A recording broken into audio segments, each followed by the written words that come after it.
Hello, friends. Night has already fallen, and the day was long and tiring.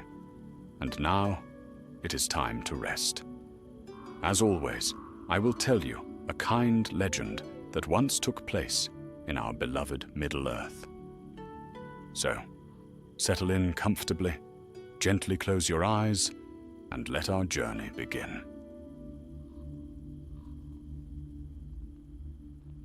The moon hung low above the dark eaves of Mirkwood, casting a pale sheen upon the leaves that stirred with the whispers of ancient things. Though peace had come at last to Middle-earth, the forest was slow to forget its long years of fear.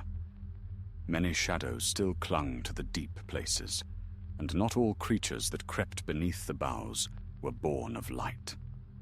Legolas Greenleaf, prince of the woodland realm, moved in silence through the night. His keen eyes, sharper than any mortal's, read the signs that others would have missed. A broken branch, a smear of dark earth, a faint trail pressed into the moss.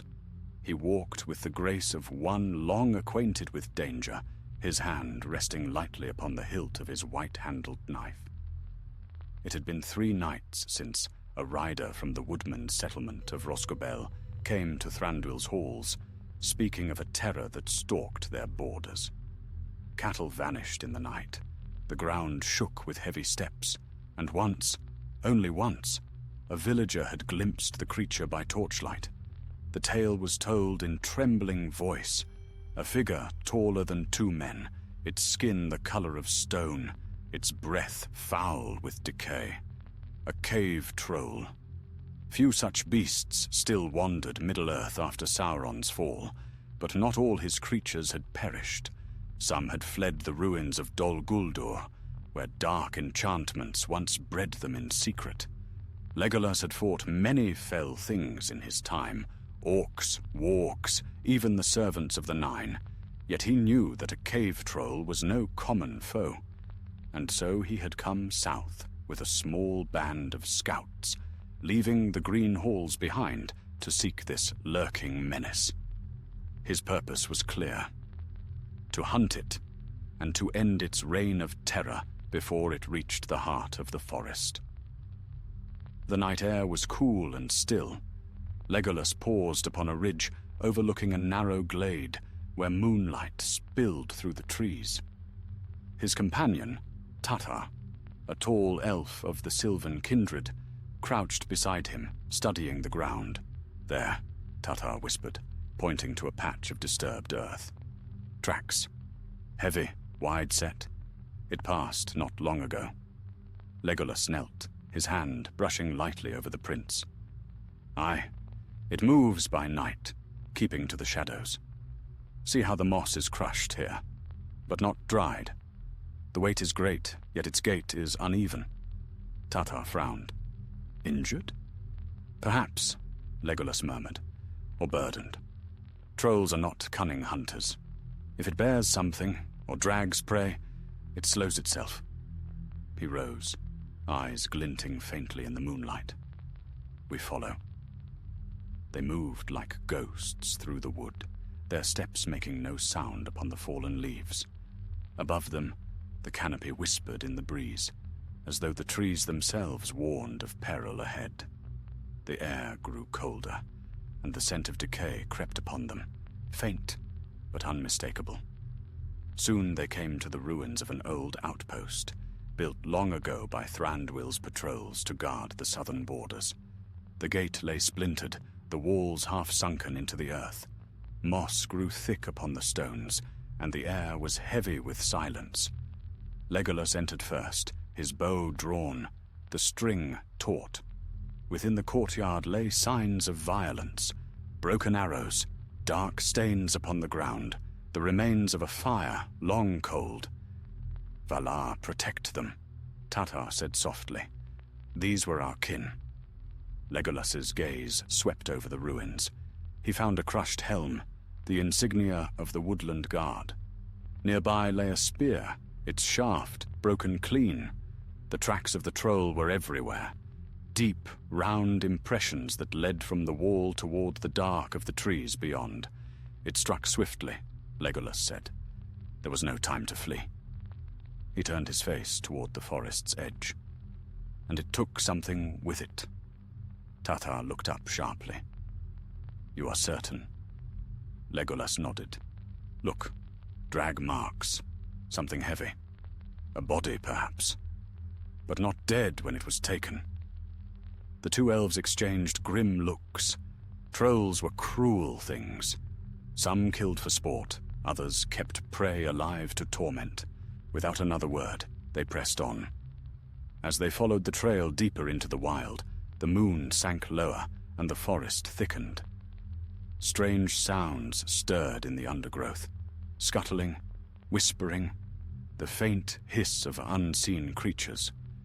Though Dol Guldur had fallen, the corruption that once poured from it had not wholly faded. At last, near dawn, they came upon a clearing beside a narrow stream. The water ran red with silt, and something else. On the far bank lay a torn scrap of cloth, the kind worn by the woodman of the Vale. Tatar retrieved it, turning it over in his hands. It has not been long, he said. Perhaps a day. Legolas's expression hardened. Then the creature still roams nearby. He looked to the trees that rose like dark towers around them. We make camp here. When the sun sets again, the hunt will begin in earnest. As morning broke, the forest seemed almost peaceful. Birds sang faintly, and shafts of gold light pierced the mist. Yet beneath that calm, the two elves felt a presence watching, vast, heavy, and full of hunger. In the shadows not far away, something moved, slow, massive, unseen. It breathed deeply, the sound echoing faintly through the trees. And though neither elf heard it, the cave troll turned its head toward their scent and began to follow. The dawn was pale and cold when Legolas awoke. Mist clung to the roots of the trees, wrapping the forest in a grey silence. The songs of morning birds seemed distant, as though the wood itself waited in unease. He rose lightly from where he had rested upon a bed of moss and turned his keen gaze toward the east. The light there was faint, the kind of dimness that lingered in lands long shadowed by dark magic. Tatar stirred beside the small fire they had kindled during the night. The trail will be clearer once the dew dries, he murmured, tightening his quiver. But I mislike this silence. Even the wind seems afraid to move. Legolas nodded, listening. There were no insects, no rustle of life beneath the leaves. Only the sound of water dripping from branch to branch, like slow, patient footsteps. The creature is near, he said. When such fear settles upon the wood, it means that an unnatural will walks within it. He stooped and touched the earth beside the stream. The prints there were deeper than before, and closer together. It passed again in the night, he said, frowning. See how the soil is newly turned. It was searching. For what? Asked Tatar. For us, perhaps, Legolas replied, straightening. Or for another victim. Either way, we must end this before it reaches the settlements. They took up their packs and moved silently along the troll's trail. The morning light grew stronger, though it could not pierce the thick canopy. Soon the ground began to rise, and the forest floor changed from soft moss to jagged stone. By midday, they came upon a ridge of ancient rock, a scar upon the land, left from when the mountains of Mirkwood were first hewn by fire and time. Below it lay a shallow valley filled with mist. The air smelled of wet earth and iron. Tatar crouched beside a broken stump. There, bones, he said grimly. Scattered along the roots were fragments of deer antler, freshly gnawed. Legolas examined them closely. It feeds often, he said, yet not enough to satisfy it. Hunger drives it forward. The two elves descended into the hollow, bows drawn, eyes sharp for movement. The mists curled about them, cool and damp. Every step echoed faintly among the stones. Then, from somewhere beyond the veil of fog, there came a sound, a low, guttural rumble, followed by the faint scrape of claws on stone. Tathar froze. "It hears us." Legolas raised his hand. "Be still." They crouched behind a cluster of rocks. The mist stirred, and then parted. Out from the shadow of the ridge came a shape vast and terrible. The cave troll. Its hide was thick and grey, its limbs like the trunks of trees. It moved with a lumbering gait, dragging one foot slightly as it walked. Its head swung from side to side, sniffing the air. It carried something in its hand, a crude club fashioned from a shattered beam of wood. The smell of death hung about it. Legolas's eyes narrowed. "It is wounded indeed," he whispered. "See the burn upon its arm. Perhaps fire from the battle at Dol Guldur. Yet it still lives, and seeks to avenge its pain." The troll paused, snorting. Then, with a roar that shook the valley, it struck its club against the ground, sending a spray of stones into the air. Tathar's hand went to his bowstring, but Legolas laid a hand upon his arm. "Not yet," he said. "Its hide is thick as stone. We must strike from high ground and from shadow." They withdrew up the ridge again, moving swiftly and silently. The troll continued below, dragging its wounded leg, grumbling in a voice that was more growl than speech. From their vantage, the elves could see it turning toward the western path, the very road that led toward the woodmen's huts. Legolas's expression hardened. "It hunts again. If it reaches them by nightfall, they will not survive." "Then we must lure it away," Tathar said. Legolas's eyes glinted. "Aye, we make the forest our ally." They moved swiftly through the trees, laying snares and scattering scent to mislead the beast. Tathar gathered pitch from the pines, while Legolas found a narrow ravine where the ground fell sharply into a bed of thorns and stone. By dusk, their trap was set. The forest grew dim once more, the air heavy with the coming of night. From far off came the rumble of the troll's steps. It followed the scent they had laid. A trail of crushed berries and burnt meat, strong enough to mask their own. "Now," Legolas whispered. He knocked an arrow, its tip gleaming faintly in the half-light. As the troll emerged into the clearing below, he loosed it. The arrow flew swift and true, striking the beast in the shoulder. It bellowed with rage, clutching at the wound. Tathar's second arrow struck its thigh, driving it back a step. Roaring, the troll lumbered forward, straight toward the ravine. The elves retreated along the edge, firing as they went. The air filled with the hiss of arrows and the thunder of the troll's fury. Then, with a final enraged roar, the creature stepped upon the false ground, and the earth gave way beneath it. The troll fell, crashing into the thorns below with a shattering sound that echoed through the forest. Dust and smoke rose in its wake. For a long moment, all was still. Then a deep, shuddering groan came from the pit. The troll still lived. Legolas drew another arrow, his voice cold and steady. "It must not rise again." He stepped to the edge, bow raised. But before he could loose, the ground trembled violently beneath his feet. A burst of foul wind swept upward from the ravine, carrying with it a stench of rot and dark sorcery. Tathar staggered back. "What is this?" he cried. "It reeks of old evil." Legolas's eyes widened. Amid the rising dust, he saw something glint upon the troll's chest, a shard of black stone, pulsing faintly with a sickly light. "It bears a relic of Dol Guldur," he said. "That is the source of its strength and its torment." The troll roared again, its body writhing as though the stone within it burned. With a mighty surge, it began to climb from the pit, tearing roots from the earth as it rose. Legolas loosed arrow after arrow, each striking true, yet none felling the beast. The corruption that lingered in the shard gave it unnatural endurance. "Fall back," he commanded. "We cannot slay it here." The two elves retreated into the forest shadows as the troll heaved itself free from the pit, blood and ash upon its hide, its eyes burning with fury and pain.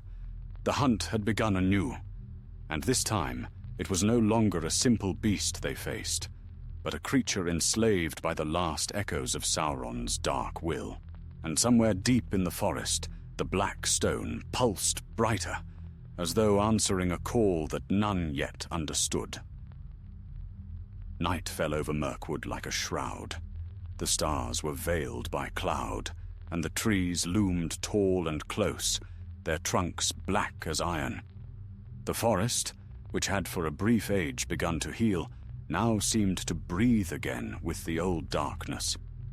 Every sound carried far, the creak of branches, the drip of unseen water, the distant cry of some hidden creature. Legolas and Tathar moved swiftly beneath the boughs, their cloaks blending with the shadows. Behind them, faint yet relentless, came the thunder of the troll's pursuit. Its heavy tread crushed root and stone alike. Every few moments, a roar would shake the wood, a voice full of rage and torment, so that the very birds fled in terror from their roosts. "We cannot keep ahead of it for long," Tathar said between breaths. "It is wounded, yet it moves with the strength of 10 beasts. That shard, whatever sorcery clings to it, drives it beyond mortal endurance." Legolas's eyes shone pale in the dark. "Aye," he answered softly. "I have seen its like before. When Dol Guldur fell, not all its relics were found. Some, I fear, were scattered through the wild, fragments of the Shadow's craft. If one has bound itself to this creature, it must be destroyed." Tathar's voice was grim. "How? Steel and arrow have failed us." "We must strike at the heart," said Legolas.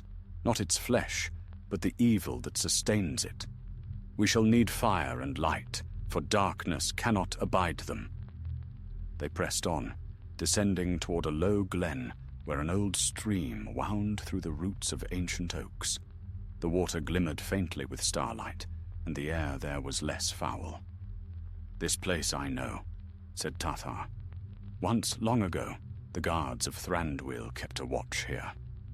There are caves near the riverbank, abandoned now, yet sound. We can make our stand there."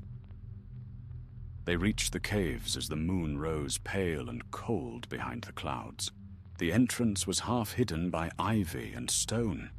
Within, the air smelled of damp earth and old memories. Legolas kindled a small flame from dried moss and pine, its light flickering upon the walls where carvings of leaves and boughs still lingered, the work of elves long departed. He turned to Tathar. "We must draw it here. When it comes, the fire shall be our weapon. If we can break the shard from its breast, its strength will fail. And if we cannot, then the forest itself will bury what remains," said Legolas. "But we shall not flee again." They set their trap quickly. Tathar gathered resin and dry wood, arranging them in a circle about the cave mouth. Legolas prepared arrows tipped with flame, binding them with strips of oil-soaked cloth. When all was ready, they waited in silence. Far off, the troll's roaring had ceased. The forest was utterly still. Then, from the depths of the trees, came the sound of cracking branches and the thunder of massive feet. The ground trembled beneath them. "Stand firm," murmured Legolas. Out of the shadows it came, towering, bent, and terrible. Its grey skin was torn and burned, yet its eyes glowed with a dreadful light. Upon its chest the black shard pulsed like a beating heart. The smell of death followed it. Seeing the flicker of the elves' fire, the creature bellowed and charged. "Now!" cried Legolas. He loosed the first flaming arrow, which struck the beast full in the chest. Fire leapt up, licking across its hide. The troll roared and struck at the flames, but they clung to it, spreading as Tatar sent arrow after arrow into the pitch-soaked ground.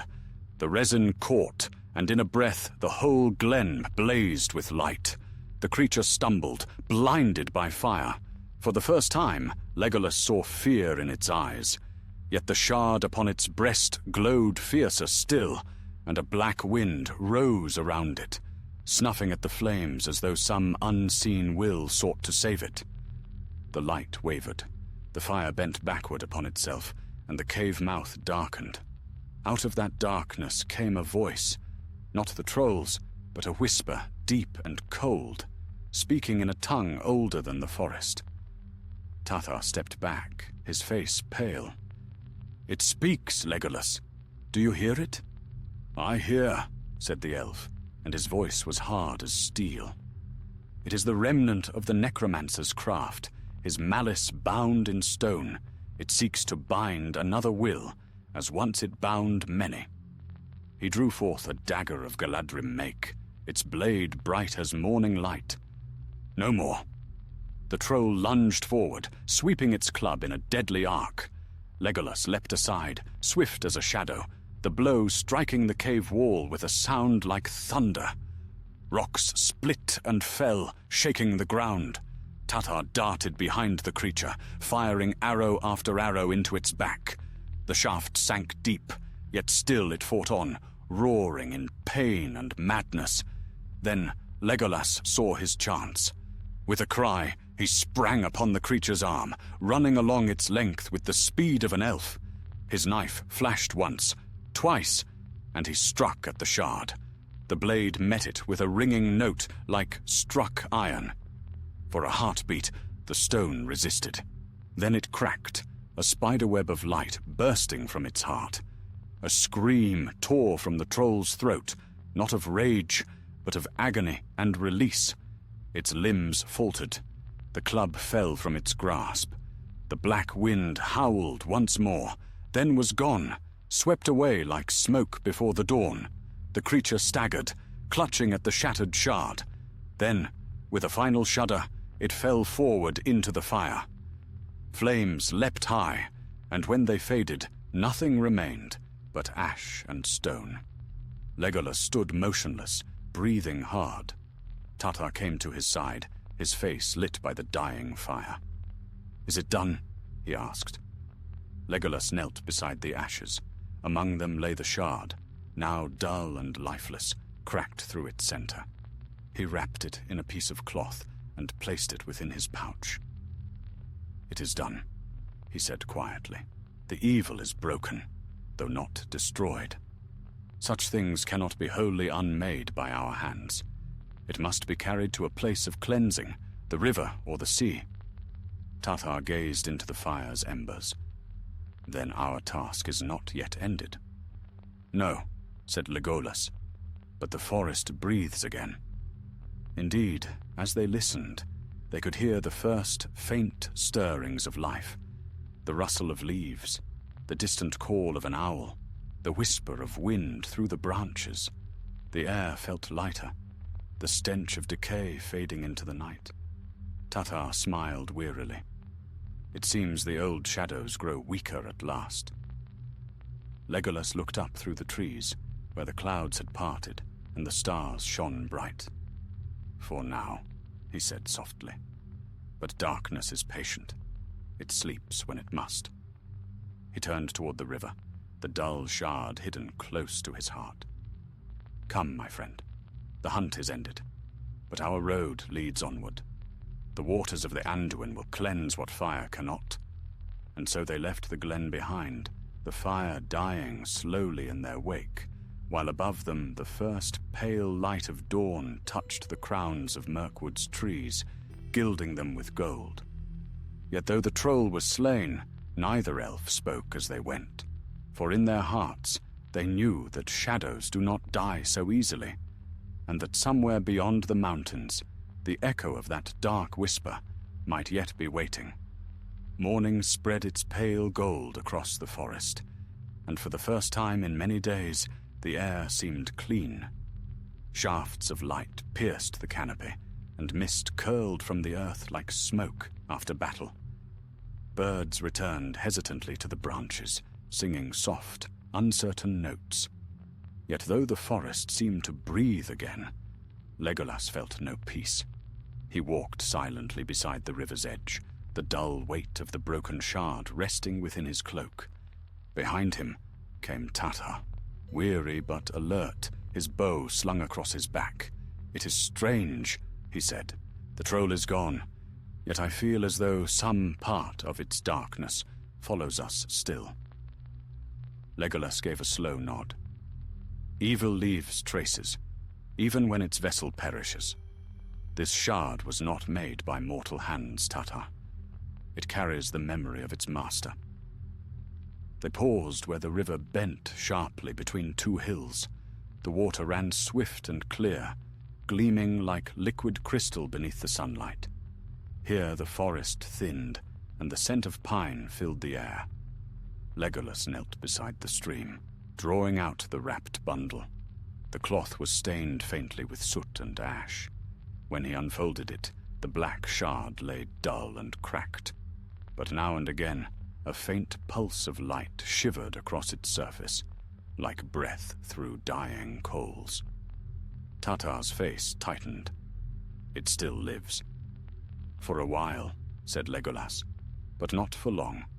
We shall give it to the river, and let the waters of Anduin bear it to the sea.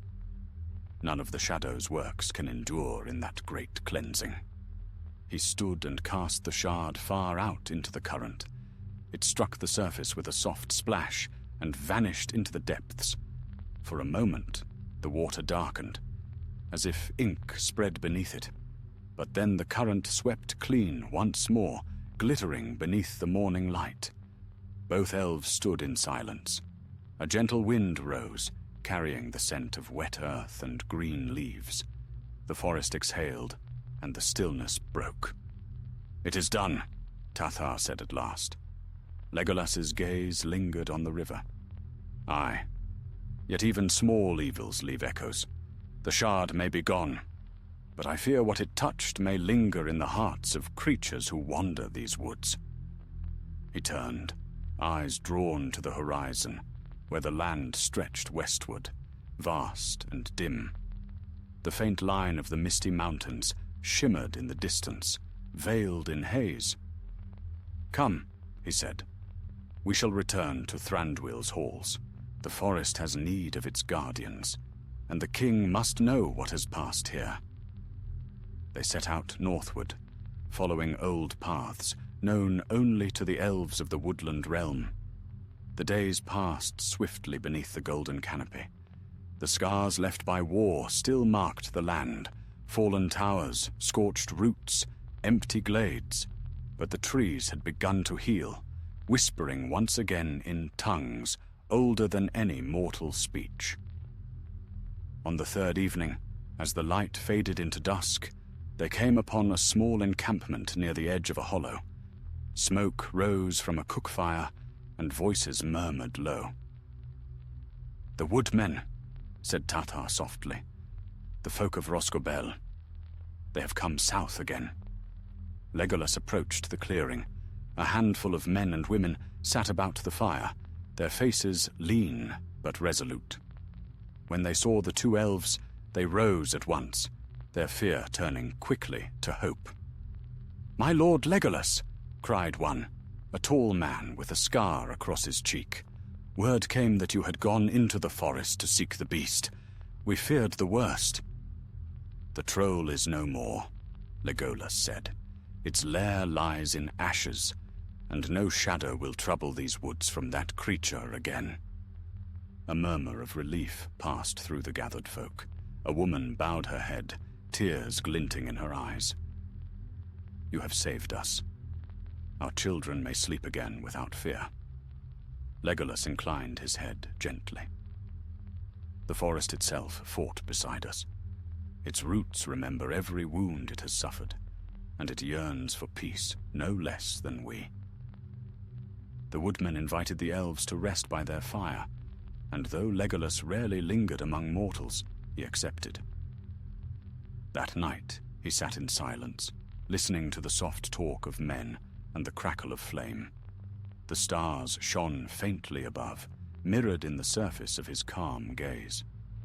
Later, when the camp had grown still, Tatar spoke quietly beside him. "You think this is not the end, don't you?" Legolas looked toward the dark horizon. "The world is changing, Tatar. The age of elves wanes. Shadows will rise and fall, but they will no longer seek us as their foes. The time of men has come, and with it, new perils." Tatar frowned. "Then you will depart soon. Across the sea?" A faint sadness touched Legolas's smile. "Not yet. There are still trees here whose voices I haven't heard. Still rivers whose music I would learn. But when my heart grows restless, when the call of the waves grows stronger than the whisper of the leaves, then I shall go." He looked up at the stars again, his face thoughtful. "My father will not easily release me. Yet even he feels the sea's pull, though he would never speak of it." Tatar laughed softly. "The king of the woodland realm, longing for the sea. I cannot imagine it." Legolas's smile deepened faintly. "Nor can he. But time is a river, my friend. Even kings are carried by its current." For a while they sat in companionable silence. Then, from somewhere deep within the forest, came a sound, faint, almost like a sigh. The trees rustled, though no wind stirred. Legolas rose at once, his eyes narrowing. "That sound, I have heard it before." Tatar followed him, reaching for his bow. "What is it?" The forest speaks again, not in fear, but warning. A shadow passed across the moon. The light dimmed, and the air grew colder. From the dark beyond, the camp came a rustle, the faint crack of a twig. The woodman stirred uneasily. Legolas moved toward the edge of the clearing, his hand upon his knife. His keen sight pierced the gloom, and for a moment he saw nothing but trees. Then, out of the undergrowth, he glimpsed movement. Low, swift, and many-legged. A shape scuttled into view, half-glimpsed and glistening. Tatar's breath caught. "Spiders," he whispered. "The spawn of Ungoliant still breed." Legolas's eyes darkened. So it seems. The forest was freed of one corruption, only to awaken another. He turned swiftly to the men by the fire. "Gather your children. Bar your wagons. The forest is not yet safe." Before the woodmen could act, the first spider burst from the shadows. Large as a hound, its mandibles clicking, its eyes burning with green fire. Legolas's arrow flew before it struck, piercing the creature's skull. It fell twitching at his feet. Then more came, a dozen. Then more still, crawling from every shadow, their bodies gleaming with black venom. "Stay close!" cried Legolas. "We make our stand here." The woodmen seized torches, thrusting them toward the encroaching dark. Fire flared bright, casting long shadows over the glade. Tatar fought beside Legolas, his blade flashing like silver lightning. The air filled with the stench of burning silk and the hiss of dying spiders. One leapt upon Legolas's back, fangs snapping. He spun and drove his dagger upward beneath its jaw. The creature shrieked and fell, twitching in the dirt. Yet still they came. From every crevice, every hollow root, more poured forth. The very ground seemed alive with them. Tatar shouted above the din, "We cannot hold them forever." Legolas's eyes burned with fierce light. "Then we drive them back into the pits from whence they came. Burn the forest floor, let fire cleanse what darkness will not yield." And so, with torches and flame, the elves and woodmen fought side by side beneath the ancient trees, their firelight flashing like stars in the gloom. Smoke curled upward, and the cries of the spiders faded one by one. When at last the last hiss fell silent, the glade was scorched, the air thick with ash. Legolas stood amid the ruin, his bow still drawn, his face pale in the firelight. Tathar came to his side, breathing heavily. So ends the peace we hoped for. Legolas looked toward the forest's heart, where the shadows still lingered. No, he said quietly. This was not peace, only the forest's reminder that its battles are not yet done. He turned toward the dark trees. Come. There are deeper layers yet to cleanse. The hunt is not over. And with that, the prince of the woodland realm stepped once more into the shadows of Mirkwood, where the roots of ancient evil still stirred beneath the earth. Smoke still hung in the air, long after the last spider fell. The blackened ground steamed faintly in the chill night, and the scent of burned silk and sap filled the glade. The woodmen worked quietly, stamping out the final embers, while the elves kept watch upon the shadowed tree line.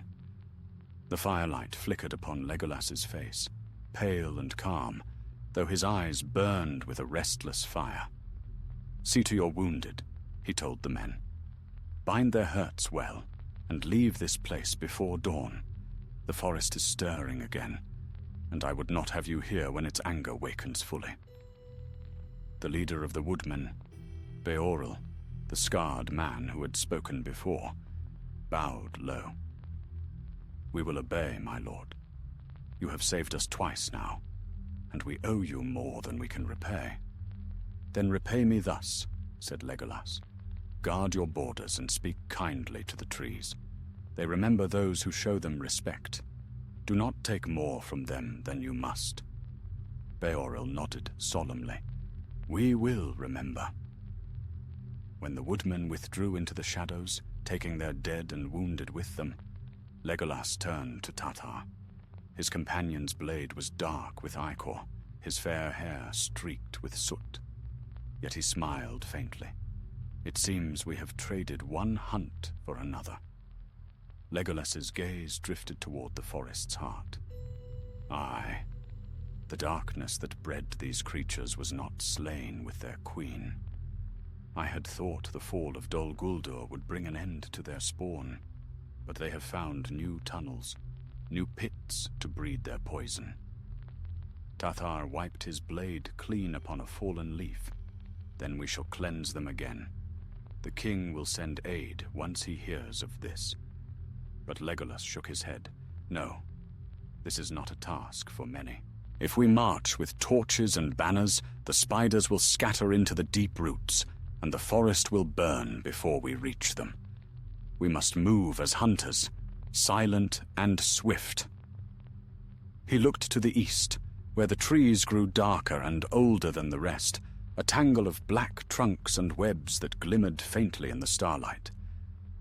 "There lies the heart of their nest," he said. "The shadow has returned to that place, drawn by the remnants of the dark power we broke. It will grow if left alone." Tathar sighed softly. "Then lead on, Prince of the Greenwood. My arrows are yours until this darkness is ended." Legolas placed a hand on his friend's shoulder. "Then let us begin before dawn. The forest does not rest, and neither shall we." They set forth again through the sleeping woods, leaving behind the scorched clearing and its lingering smoke. The stars dimmed as they went, and mist coiled about their feet. Strange whispers seemed to drift upon the air, faint as breath, voices that might have been wind or might have been something older. For many hours they walked without speech. The ground sloped steadily downward, and the trees grew thicker, their roots twisting like serpents across the path. At last, they came upon a hollow where the light of the stars couldn't reach. Here the air was cold and heavy. Cobwebs hung in great veils from branch to branch, each strand glistening faintly with dew and venom. The silence was deep enough to make even an elf uneasy. "This is the place," murmured Tathar. "I can feel it. The very air is poisoned." Legolas nodded. He drew his knife, its edge bright as moonlight, and moved forward. Every sound was magnified. the soft crush of moss beneath their feet, the faint hiss of their breath. From somewhere in the dark came the scuttle of many legs. They reached the mouth of a cave, hidden beneath a curtain of webbing thick as wool. Legolas touched it lightly, and it clung to his fingers with a stickiness that made his skin crawl. "No light has entered here for long years," he said. "Be wary. The spawn of Ungoliant are cunning." Tathar drew a flask from his pack and poured a thin stream of oil upon the webs. Legolas struck flint, and flame leapt up with a sharp hiss. The fire raced along the webbing, lighting the cave's mouth with an orange glare. From within came a shriek, a high, inhuman sound that made the very trees shudder. Then came movement. Dozens of smaller spiders poured forth, their bodies black and slick, eyes burning with pale green fire. "Hold the line!" cried Legolas. His arrows flew like rain, swift and sure, piercing eyes and joints. Tathar fought beside him, his blade flashing in great arcs. The air filled with hissing and the stench of burning flesh. But for every spider that fell, another came crawling from the dark. They swarmed over the rocks, clicking and chittering, until the ground itself seemed alive. "We cannot stand here," Tathar shouted. "They will drown us in their number." Legolas leapt back, firing one last arrow into the cave mouth. The explosion of light blinded the first ranks of spiders, buying them a breath of time. "Then we fall back to higher ground," he said. "Draw them into the open. Let the sun burn what our fire cannot." They fled through the trees, the spiders following in a dark tide. The forest erupted in chaos, branches cracking, roots tearing, the air filled with shrieks and the hiss of venom. Legolas ran lightly, every movement guided by instinct and memory. At last they reached a ridge where the trees thinned and the first light of dawn touched the leaves. There they turned. The first spiders broke from the shadows, their black bodies gleaming in the sunrise. For a heartbeat, they hesitated, recoiling from the light. Legolas seized the moment. He raised his bow and fired again and again, until the ground was strewn with their twitching forms. Tathar's sword shone bright, cleaving through the last of them. At last the noise faded. The ridge lay littered with broken bodies, and the sun rose full above the treetops, spilling golden fire across the land. For a long moment neither spoke. Then Tathar sank to one knee, breathing hard. "By the valor," he said. "If this is but their outer guard, what sleeps within that cave?" Legolas looked toward the dark opening far below. Something older. Something that remembers Dol Guldur's shadow. His voice was low, almost a whisper. Perhaps even one that knew the hand of Sauron himself. He turned, eyes fixed upon the forest's heart. "We must go back, Tathar. We cannot leave it to fester. If such a creature wakes fully, it will poison all of Mirkwood once more." Tathar stared at him in disbelief. "Back? Into that pit?" "Aye," said Legolas softly. "We have faced worse. Remember the paths of the dead. Remember the Black Gate. We are not untested." Tathar's expression hardened. Then he rose, wiping his blade clean. "So be it. If we fall, let it be in the defense of our home." Legolas's eyes glimmered with quiet pride. "Well spoken, my friend." They descended once more into the shadow, their resolve hard as steel. The forest seemed to close behind them, as if swallowing them whole. Far above, the morning light danced upon the leaves, heedless of what stirred beneath. In the depths below, something vast shifted in the dark, a sound like stone cracking, a whisper like the breath of a mountain. The ancient evil that had slept since the fall of the Dark Tower stirred again, sensing the approach of those who would dare to challenge it. And so the hunt continued, deeper and darker than before. The prince of the woodland realm walked once more into shadow, not for glory, nor for vengeance, but for the peace of his people and the healing of the wild. Yet even he could not know what awaited beyond that veil of webs, where the memory of the shadow still lingered. Patient and hungry, the descent into the hollow felt like a passage into another age, a place untouched by sun or moon, where the breath of the world itself seemed to sleep. The air grew heavy as they went, thick with the mahog of old webs and the faint, sour scent of decay. The trees above formed a tangled roof that blotted out all light, their roots twisting down like the limbs of ancient beasts guarding what lay beneath. Legolas moved in silence, each step measured, his bow drawn and ready. Tatar followed close, his blade gleaming faintly in the half-dark. Neither spoke, for even their softest whisper would seem too loud in that dreadful stillness. The entrance to the great cavern loomed before them at last. What by night had been hidden beneath shadow now yawned like the mouth of a dead god, vast and black, its threshold shrouded in veils of silk so thick they shimmered like ice. Every thread was broad as a man's hand, glistening with venom that caught the faintest glimmer of light.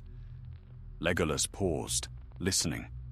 Beneath the silence, he heard faint sounds, a wet rustle, a distant scrape, the soft, steady drip of moisture. Then, a breath, long and slow, drawn deep from within the earth. "It sleeps still," he whispered, "but not deeply." Tatar's face was pale. What manner of creature can make so vast a dwelling? "One that has dwelt here for many ages," said Legolas. "Perhaps kin to Shelob herself, or one of her spawn that crept north when she fled from the wrath of Sauron's fall. It matters not. It must not remain." They pressed on. Legolas drew from his belt a small vial filled with liquid that shimmered faintly blue. "Gift of the Lady of the Golden Wood," he murmured. "A light against dark places." He uncorked it, and a glow like starlight spread outward, soft yet clear, banishing the gloom around them. The webs recoiled from it, quivering as if alive. Step by step they entered the cavern. The walls were slick with age-old webbing, layer upon layer, like the rings of a monstrous cocoon. The ground beneath their feet was soft and yielding, a carpet of dust, husks and bones. A whisper drifted through the air, so faint it might have been imagined. "Who dares?" Tatar froze. His hand tightened on his sword hilt. "Did you hear?" "I did," said Legolas, his voice low. "It speaks." The whisper came again, clearer now, cold as stone. "Two small flames wander where none should tread." A tremor passed through the earth. The light trembled in Legolas's hand, and from the far end of the cavern came the sound of something vast moving, a dragging, scraping noise, as if stone slid against stone. Then he saw them, eyes, not two nor four, but a cluster of many, gleaming faintly green in the dark. They moved, blinking in unison, and a shuddering hiss filled the air. Tatar stepped back. "By the Vela!" The creature emerged, immense, older than memory. Its body was black and glistening, its legs long and sharp as spears. Where its abdomen should have been round, it was hollow and scarred, as though fire had once burned it. Upon its back clung lumps of hardened silk, eggs or relics of its kind.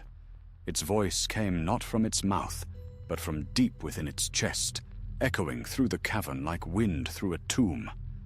"You come, with fire and light. The light burns, the light hurts." Legolas raised the vial higher, its glow spreading like a white flame. "We come to cleanse this place," he said. "You shall not dwell here to poison these woods." The spider's laughter was like the breaking of glass. "Cleanse, fools of the forest! You think to burn away shadow, when shadow is the root of all that grows." I fed upon the dark when the world was young.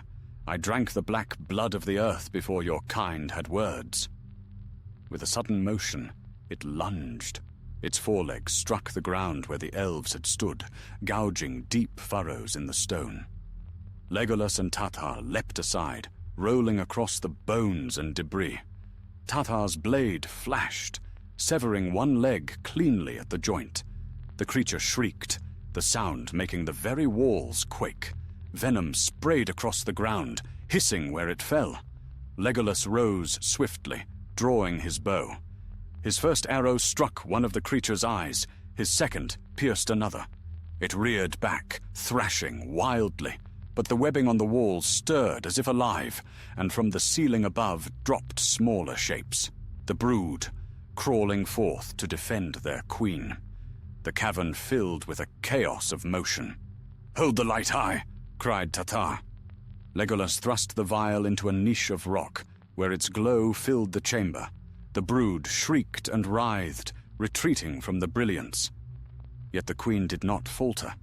She advanced, her remaining eyes fixed upon the elves with a hunger older than reason. "You bring light, but all light dies," she hissed. "Even your stars will fade." Legolas's voice rang clear as steel, not while even one heart still resists the dark. He leapt upon a fallen stone, drawing another arrow, this one tipped with a flame-soaked cloth. "For the greenwood!" he cried. He fired. The arrow struck the creature's abdomen, bursting into fire. It screeched, flailing in fury, slamming its legs against the cavern floor. The fire spread, running across the webbing like quicksilver, igniting all it touched. Tatar seized the vial and hurled it toward the queen. It shattered upon her carapace, spilling pure light. For a moment, the cavern was filled with brilliance like the dawn. The creature convulsed, its body writhing. The light burned through its shell, breaking it apart. With a final shriek, it collapsed into itself, the fire consuming it utterly. The blaze spread through the cavern, racing along the webs until all was a storm of flame. The elves fled upward, coughing against the smoke, their cloaks aflame with sparks. Behind them, the mountain groaned as if in pain. They burst into the open as dawn broke over the trees. The entrance to the cavern shuddered, then collapsed, sealing forever the horror within. Smoke poured upward, but it was not the black smoke of decay. It was white, clean, rising like mist into the morning air. Legolas stood upon the ridge, his bow still in hand, his face alight with the fire's reflection. "So ends another shadow of the dark years," he said softly. "The forest will heal." Tatar sank to his knees, weary but unbroken. "You have done what even your father would not have dared." Legolas smiled faintly. "He taught me well enough to know when courage is needed." The wind changed, cool and fragrant, carrying the scent of pine and clean rain. For the first time in many years, Mirkwood seemed to sigh in peace. Yet Legolas did not rest. His gaze lingered upon the western horizon, where the morning sun touched the edge of the world. "The shadow is ended here," he said, "but not everywhere. The sea calls me ever louder, Tatar. There are songs beyond its waves that even the forest cannot echo." Tatar rose beside him. "Then go when you must, my friend. The trees will remember you." Legolas's smile deepened, tinged with sorrow and pride. "And I them." As they turned north toward Thranduil's halls, the fire behind them faded, leaving only smoke that drifted heavenward like incense. The woods whispered around them, not in fear, but in gratitude, and the light of the morning followed where they walked. Thus ended the hunt for the last of the cave spawn, and the purging of the black webs beneath the roots of Mirkwood. Yet though victory was won, the prince of the woodland realm felt the stir of another journey calling, one that would lead not into shadow, but into the light beyond the sea. when the smoke of the spider's lair had thinned to a pale mist, and the trees once again breathed freely, Legolas and Tatar made their way northward through the long glades of Mirkwood. The forest was still marked by shadow, but no longer steeped in dread. Shafts of sunlight now pierced the canopy in silver lances, and the cries of birds returned, uncertain at first, as if testing a forgotten song. The elves moved in silence, their steps light upon the moss, for they were weary beyond words. They passed beneath arching roots, and between standing stones veiled in ivy, the remnants of ancient watchposts built when Thranduil's realm was young. Time had softened them, yet the carvings of leaves and starlit crowns could still be seen, faint as dreams. To Tatar, it was a sign that their realm endured, though many ages had come and gone since these stones were first set in the earth. At midday they rested beside a shallow brook that wound like glass through the trees. The air smelled of rain, and a low wind stirred the leaves.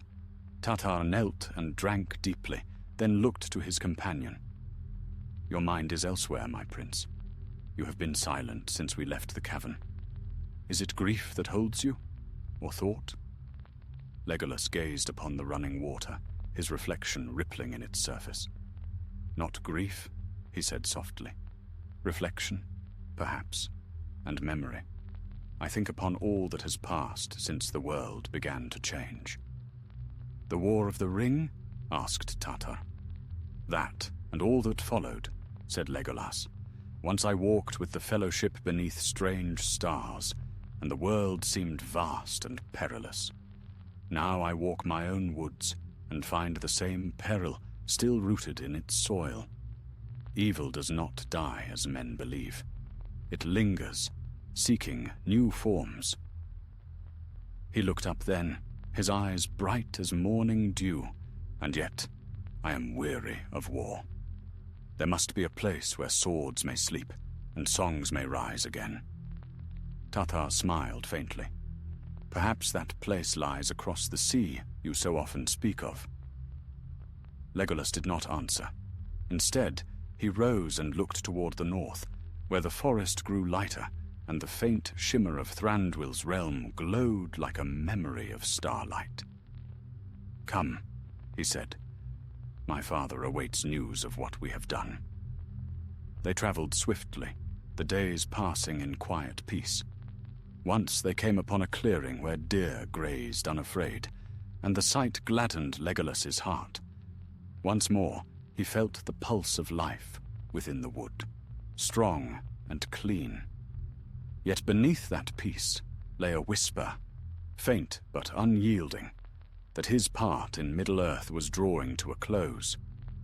At last they reached the river that marked the borders of the woodland realm. The waters of the forest river ran clear, their song familiar to Legolas as a mother's voice. Crossing by an old stone bridge, they passed through groves of beeches and oaks, whose leaves shimmered gold even in the green season. The air there was rich with the scent of wine and honey, for the feast halls of Thranduil lay not far. Elven sentinels hailed them as they approached. "Hail, Prince Legolas. The king has awaited your return. Word came from the woodman that you had gone into the shadowed south. None thought to see you so soon." Legolas inclined his head. "The task is done. The troll is no more, and the brood of spiders that haunted the south has been destroyed."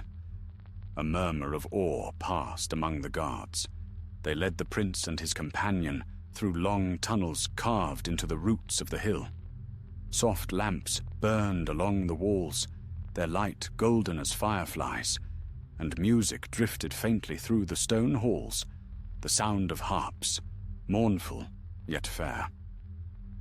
At the throne room's heart sat Thranduil, king of the woodland realm, robed in green and silver.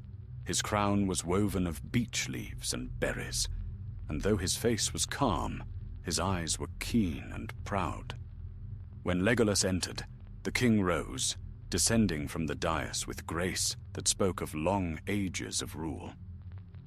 "My son," said Thranduil, and his voice echoed softly beneath the carved arches. "You have returned sooner than I hoped. The shadow that troubled our southern borders. Is it ended?" "It is ended," Legolas replied, bowing low. "The cave troll was slain, its corruption cleansed by fire and river. Yet its death woke other darkness, father. The spiders have bred again in the deep places, and one greater than the rest we destroyed beneath the roots. Its brood is scattered now, but the land bears scars that will not soon heal." Thranduil regarded him in silence for a time. "You have done what even my captains dared not. Long have I feared to stir that ancient nest. I would have sent an army, and in doing so, might have burned half my realm. You were wiser than I." Legolas smiled faintly. Wisdom was born of necessity, not foresight. Had we tarried, all might have been lost. The king's gaze softened. "And yet you have returned unbroken. Few can say as much who have walked the dark paths of Mirkwood." He placed a hand upon his son's shoulder. "The forest owes you peace, Legolas, and I, my gratitude." For a moment there was warmth between them, the kind of wordless understanding that passes rarely between father and son. But Thranduil's keen eyes soon darkened, perceiving the restlessness that lingered in his heir's heart. "You look westward even now," he said quietly. "The sea calls you, does it not?" Legolas did not deny it. "Its song grows louder with each passing season. I have long sought to silence it with deeds. Battle, duty, the tending of the woods. Yet it will not be stilled." Thranduil's gaze grew distant. "I too have heard its voice in dreams. Long have I resisted, for my heart is bound to these trees. But I know the time will come when even the forest's beauty will fade for us. The world of men rises, and the age of the Eldar wanes." He drew back, standing tall. "But that time is not yet. While I remain, the woodland realm shall not fall to ruin. You, however, must choose your path. Will you stay and guard the greenwood, or will you heed the sea's call?" Legolas bowed his head. "I shall stay a while longer, father. There is healing yet to be done, and the woodmen will need our guidance. But when the forest sings again as it once did, I shall go." Thranduil nodded, though sorrow flickered in his eyes. "Then go when you must, but return in song if not in flesh. Let the waters carry your memory to these shores." So Legolas dwelt for a time in his father's halls, helping to restore the woodland to its former beauty. Seasons passed, and the green boughs flourished once more. The woodmen rebuilt their homes. Deer and birds returned in great number.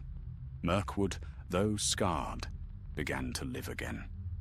Yet with every dawn, the sea longing grew stronger within him.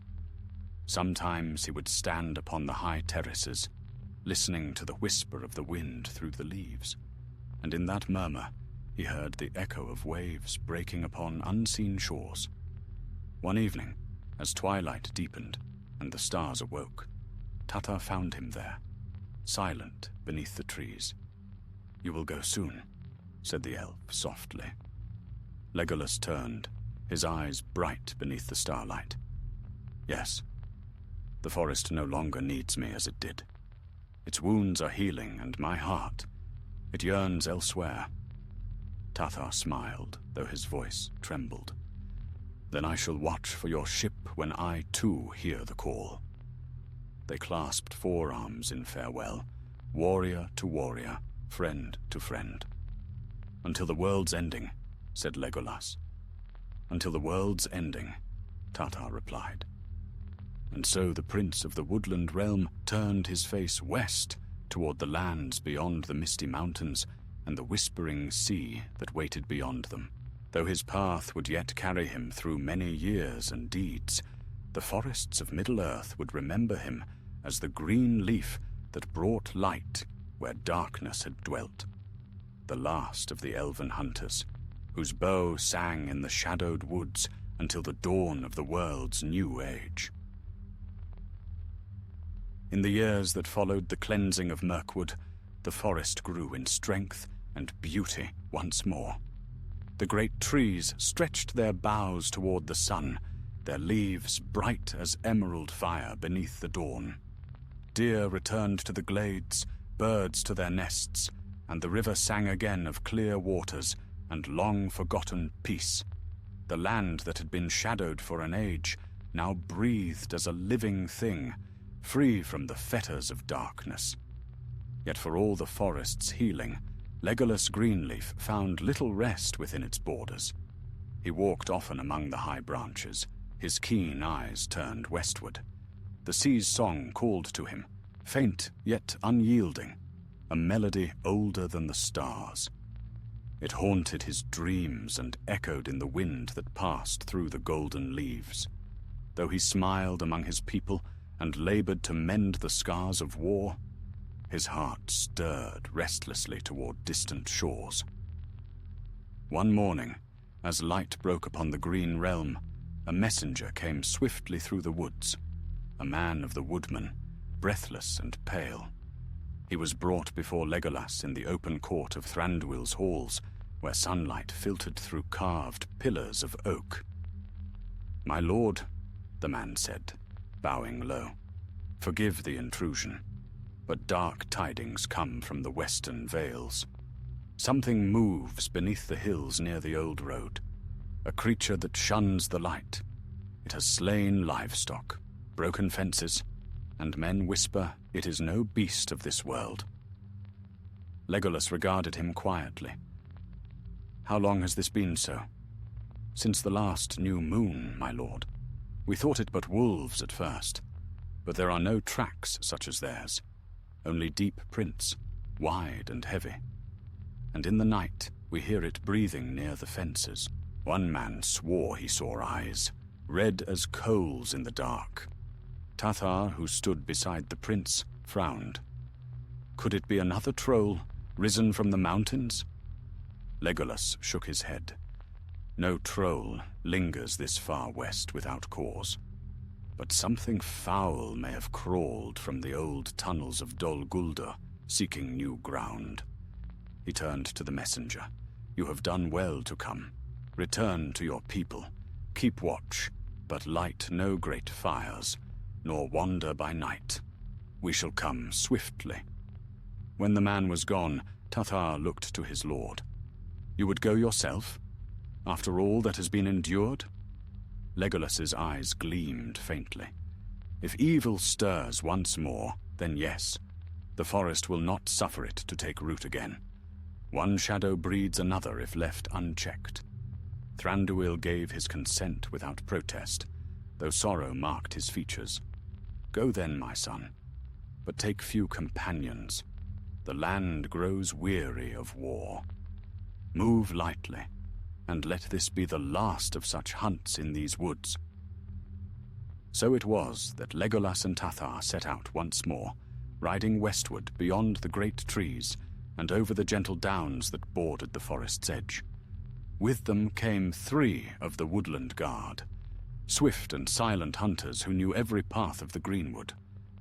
The journey was quiet, for though the days were fair, the air bore a strange unease, as if the land itself listened. They reached the Vale of the Woodmen by nightfall. The settlement was small, its wooden halls ringed by fields and fenced meadows, yet the air there was heavy with fear. No laughter sounded from the doors, no smoke rose from the hearths. When Legolas entered the village, faces peered from shuttered windows, wary and pale. Beoril, the scarred chieftain who had once fought beside them, came forth at last. His hair was more silver than gold now, and his eyes were dark with worry. "You have come, my lord. We prayed you would." "Tell me what you have seen," said Legolas. Beoril led them to the edge of the fields, where the grass was flattened and the earth torn asunder. "It comes from the hills," he said, "always after sunset. It takes our beasts, but never eats, only breaks and leaves them.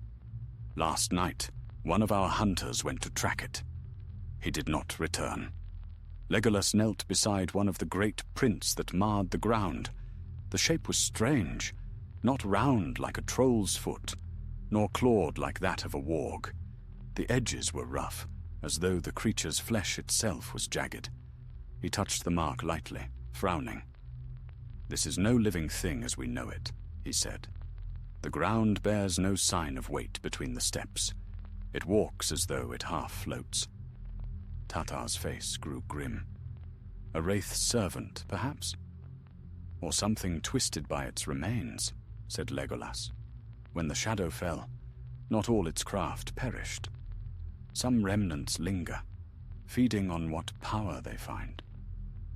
They waited until nightfall, hiding among the outer trees. The moon rose cold and clear, and the fields gleamed silver beneath it. All was still. Even the wind seemed to hold its breath. Then, from the dark of the hills, came a faint sound, a dragging scrape, like stone grinding upon stone. A moment later, something vast and shapeless moved at the edge of sight. Legolas's eyes narrowed. The thing was tall, hunched, and cloaked in a shifting mist that seemed to bleed into the air. Its body gleamed faintly, as though its skin were carved from obsidian. Yet where light struck it, the shape changed, and sometimes it seemed nothing but shadow. It moved toward the pens, and the cattle stirred in terror. "Now," Legolas whispered. He loosed an arrow. It flew swift and bright, but as it struck the creature, it shattered like glass. A low moan filled the air, not of pain, but of mockery. The figure turned, its eyes burning red. "Elf!" it hissed, its voice hollow and cold. "Still you guard this dying wood. Still you cling to the songs of a fading world." Tatar's bow sang, and another arrow struck true, yet the shaft passed through the creature as though through smoke. "It bears no flesh," Legolas said. "It is bound by shadow." The creature laughed. "Shadow enough to slay you, prince of trees." It swept forward. The ground withered where it passed, the grass turning black. Legolas drew his knives, the white steel gleaming. He leapt aside as the creature struck, its arm like a blade of mist. Sparks flew where steel met nothingness. Tatar moved to flank it, chanting softly in the elven tongue, words of warding and flame. One of the guards cast oil upon an arrowhead and lit it, firing into the creature's path. The fire caught, and for a heartbeat, the shadow faltered. Legolas saw his chance. Now, together they drove forward, blades flashing. The light of their fire spread, catching upon the creature's form. Beneath the veil of darkness, they saw it clearly for the first time. The husk of a troll, long dead, its flesh hollowed and filled with wraith-light. The remnants of the shard's corruption had given it shape again, an echo of the evil they had cast into the river. Legolas plunged both knives into its chest. "Return to the void that birthed you," he cried. The creature shrieked, its form unraveling in a storm of shadow and wind. The fire burned white, and then all went still. When the smoke cleared, only ash remained, scattered across the trampled grass. Tatar stood beside him, breathing hard. It was born from the same darkness we thought destroyed. Legolas looked toward the hills, his expression grave. The river bore away the shard, but not its memory. The world remembers what it has endured, and sometimes it dreams again of its pain. He turned to the woodmen who had gathered at a distance, fear still in their eyes. "Fear not," he said gently. "No shadow remains that can harm you now. But guard your hearts against despair, for that is the seed from which such evils rise anew. Beoril bowed low. "We shall remember, my lord." As dawn came, and the mists lifted from the fields, Legolas stood long upon the hilltop, watching the first light touch the edge of Mirkwood. The sun rose golden and fair, and the trees seemed to whisper his name. Yet in that song was both joy and farewell, for he knew that his task in Middle-earth was nearly done. He turned to Tatar, his eyes bright with distant longing. "Let us go home. The forest waits, and beyond it, the sea." And with that, they rode east once more, leaving behind the fading echoes of shadow and the last hunt of Legolas Greenleaf, Prince of the Woodland Realm. The dawn was pale when Legolas and Tathar returned to the greenwood, yet the forest greeted them with the hush of solemn reverence. It was as though the trees themselves knew that a great work had been completed, and that one of their own would soon depart forever. The morning light fell in long golden lances through the leaves, and the mist upon the river glowed faintly, as if bearing away the last remnants of darkness. The woodmen who watched their passing bowed their heads, speaking softly among themselves. They knew that the Prince of the Forest had once again delivered them from ruin, yet in their hearts they sensed that this was farewell. Legolas smiled at them in passing, though his eyes were distant, turned toward something far beyond sight or thought.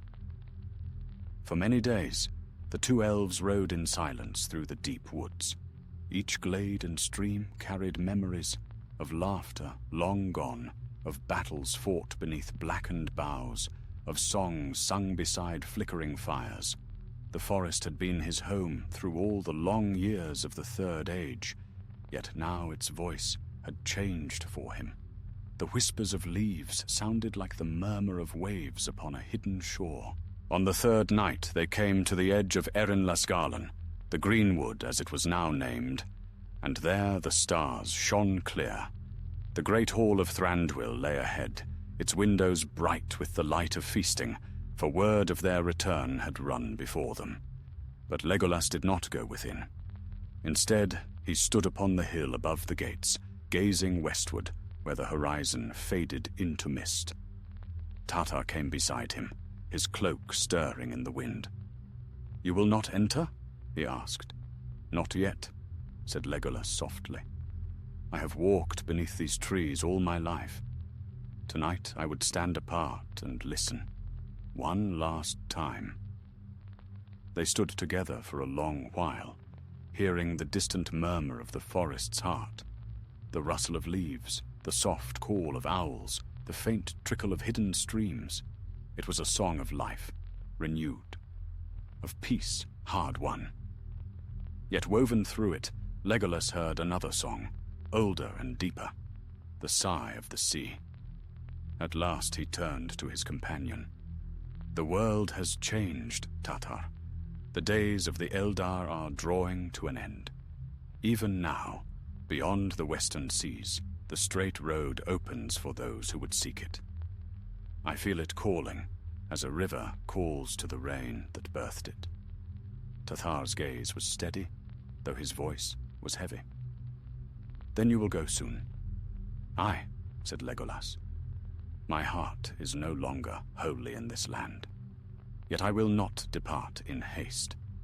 There are farewells to make, and one final gift I would leave behind." "What gift?" Legolas's eyes glimmered faintly. "A garden, here in the heart of the forest.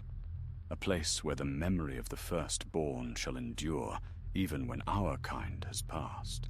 It shall be a haven of song and light, tended by the hands of men and elves alike, a living bridge between the old world and the new." Tatar smiled faintly. "Then I will help you build it." And so they set to work.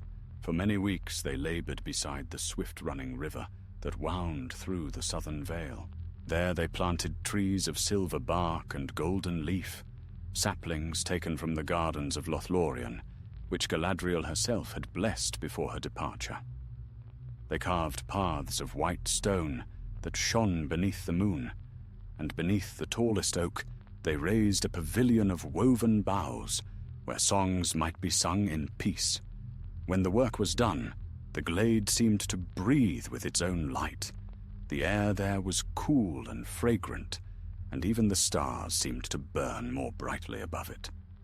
The woodmen came often to see it, and though they did not understand the full meaning of what the elves had wrought, they felt its peace, and left their offerings of flowers and song.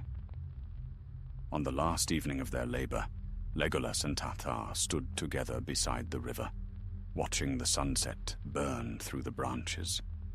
The light turned the waters to molten gold, and the forest shimmered as though aflame with memory. "This place will outlast us," said Tathar quietly. "When the last of our kin have sailed, men will still walk here and remember." "That is my hope," said Legolas. "The songs of the Eldar shall fade, but their echo will linger, in the sound of wind through leaves, in the murmur of rivers, in the hearts of those who love the green earth." He knelt then and touched the water. "May the Valar guard it when we are gone." When night fell, Legolas returned at last to his father's hall. Thranduil awaited him upon the high dais, his crown gleaming beneath the lanterns. For a long time he looked upon his son in silence, and there was both pride and sorrow in his gaze. "You have given more to this land than any living memory," the king said at last. "Yet I see in your eyes that your road leads elsewhere. I will not hold you from it." Legolas bowed deeply. "I thank you, father. My heart is full of this forest, but it no longer holds me fast. I must go where the wind and the waves call." Thranduil stepped forward and embraced him, a rare gesture among their kind. "Then go with my blessing, Legolas Greenleaf, son of the woodland realm. May your ship find the shores of peace." The following morning, the prince took his leave.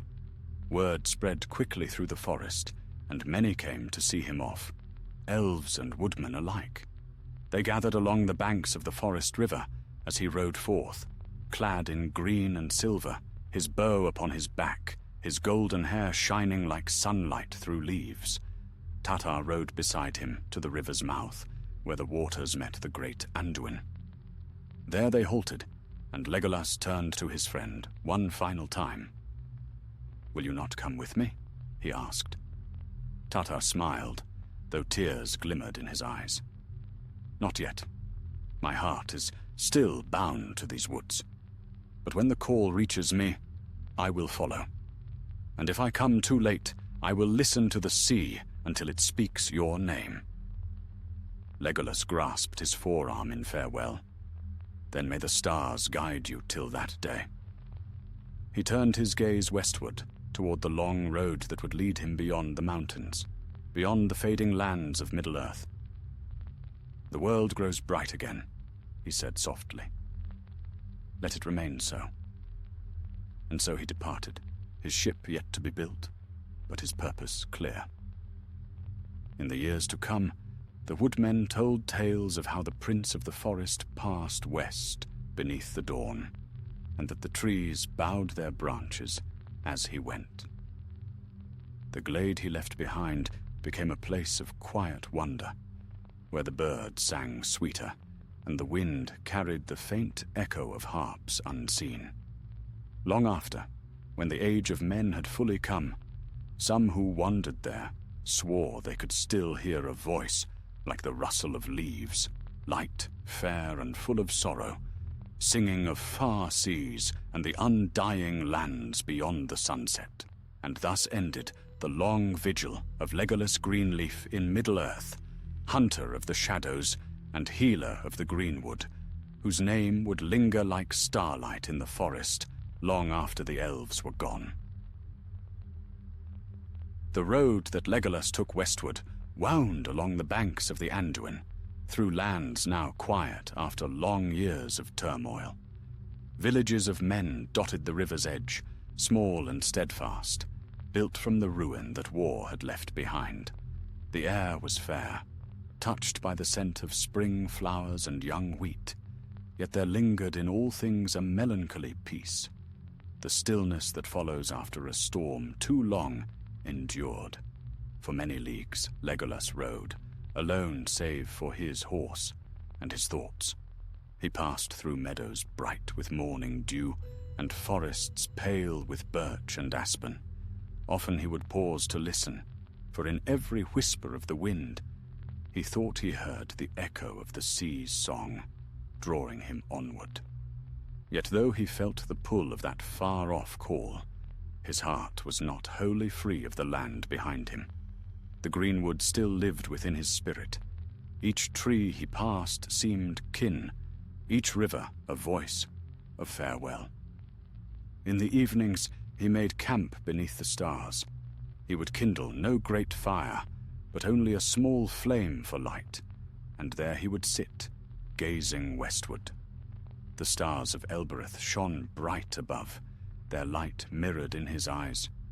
Sometimes he sang softly, old songs of the woodland, or of Lothlorien, that fair realm beyond the mountains, where time moved like a slow river. His voice, clear and fair, mingled with the night wind until it seemed that the very hills were listening.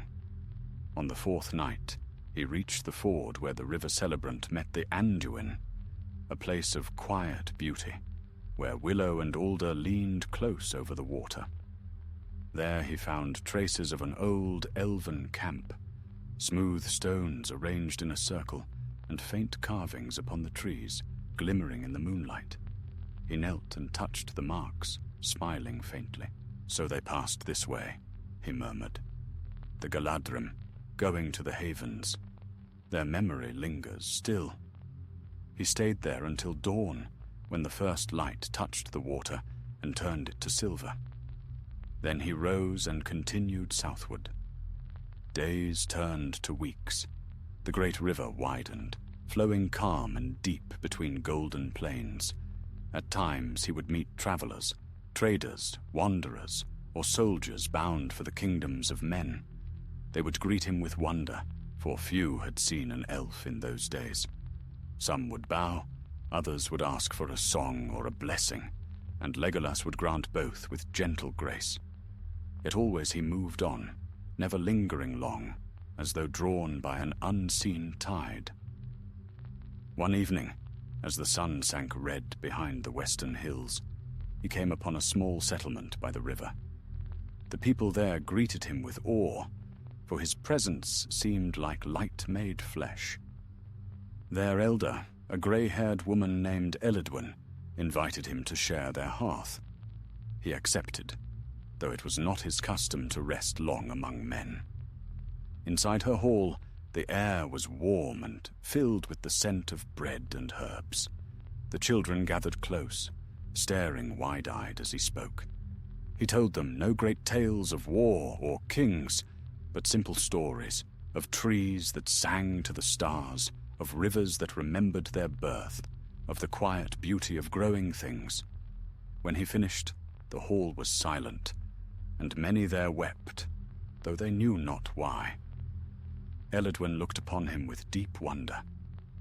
"You are one of the fair folk," she said softly. "Long have we heard of your kind, but never thought to see one among us. Why do you wander thus alone?" Legolas smiled. "Because my road ends in the west," he said. "I seek the sea, where the world is washed clean. There my people go, one by one, when their time in Middle-earth is done." "And will you return?" she asked. He shook his head gently. "No. None who sail that path come back again.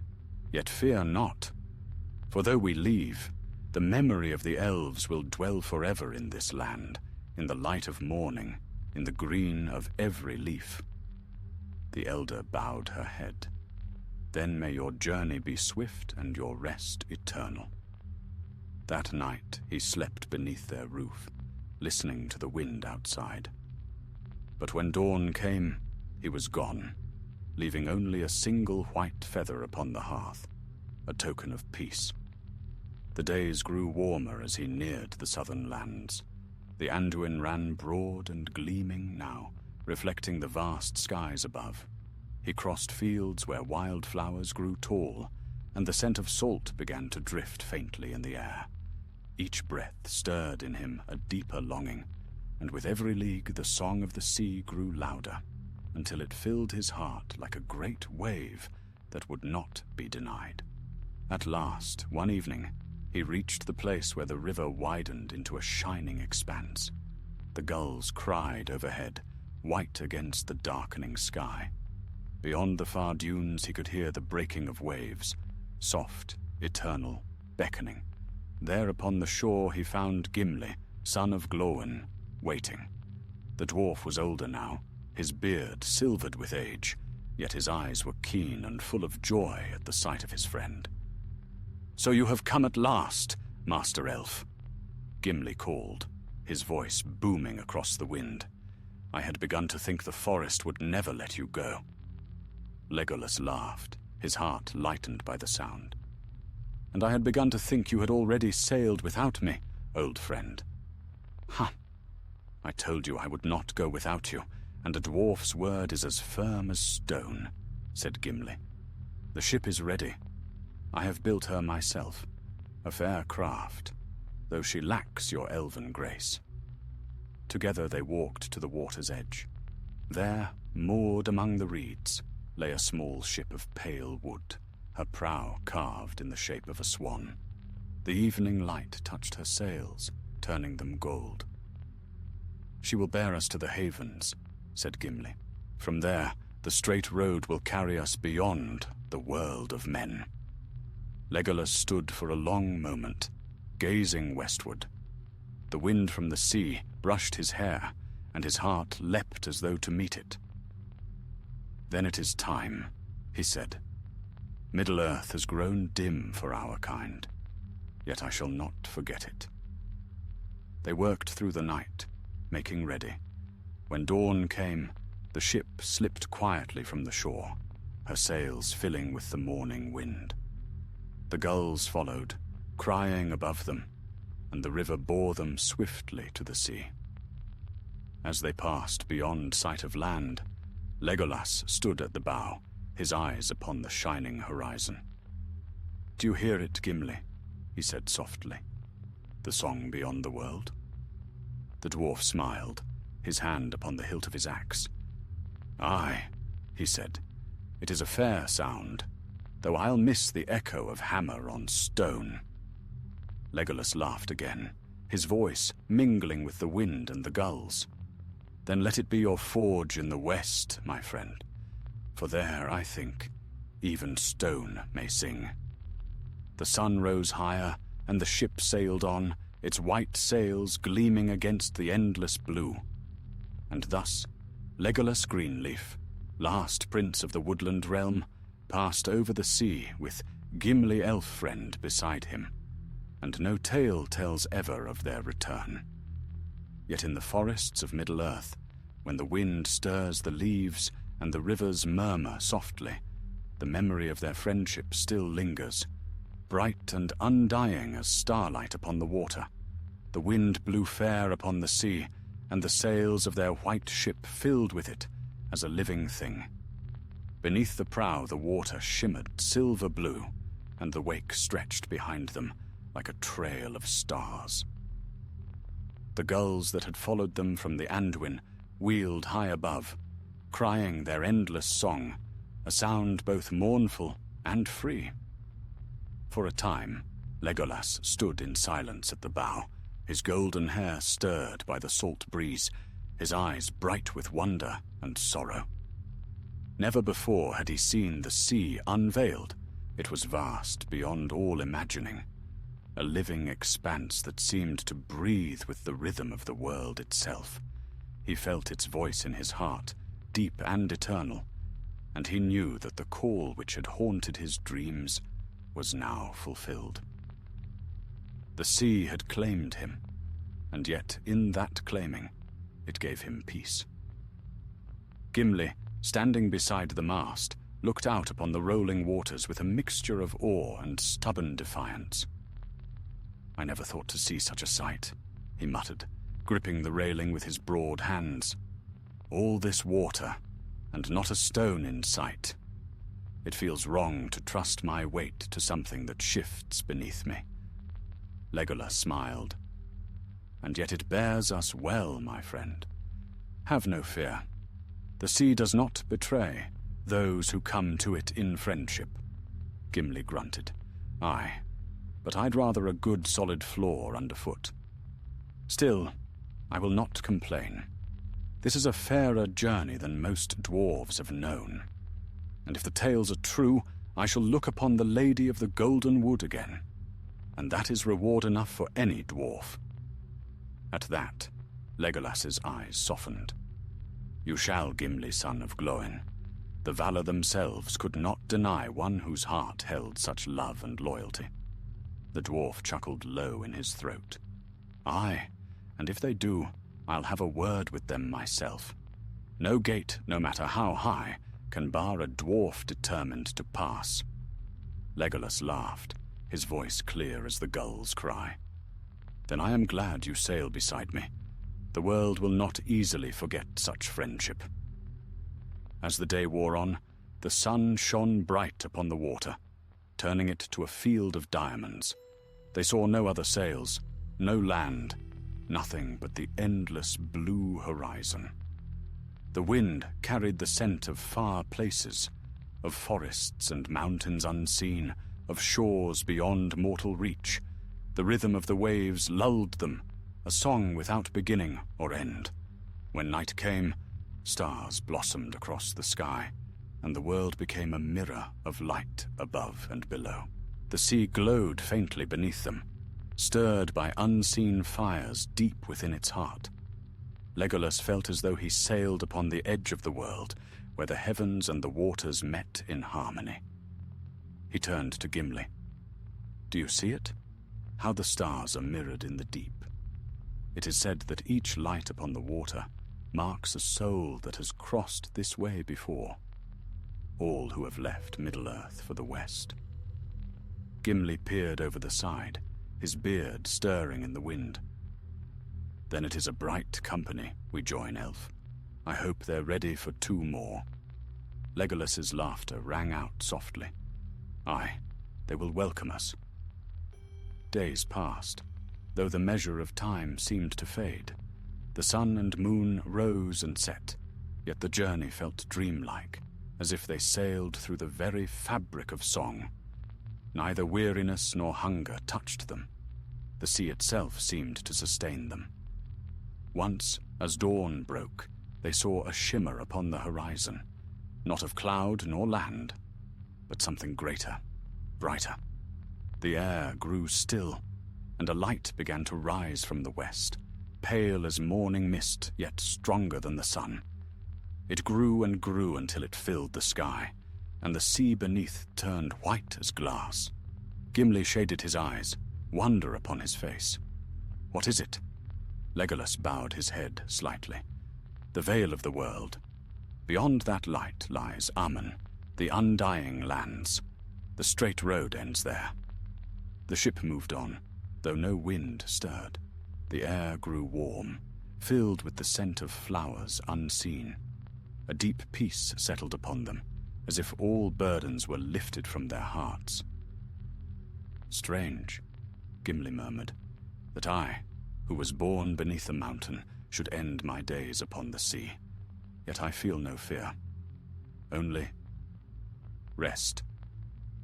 Legolas turned to him, his gaze tender.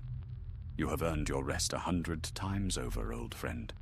You shall dwell in halls of light and stone, fairer than any in Middle-earth."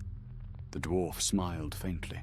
"And you, my friend, will have trees beyond number, forests untouched by shadow, where even the stars sing through the leaves." The light grew brighter still. The sea shimmered like molten silver, and a sound filled the air. A harmony, vast and clear, like the music of creation itself.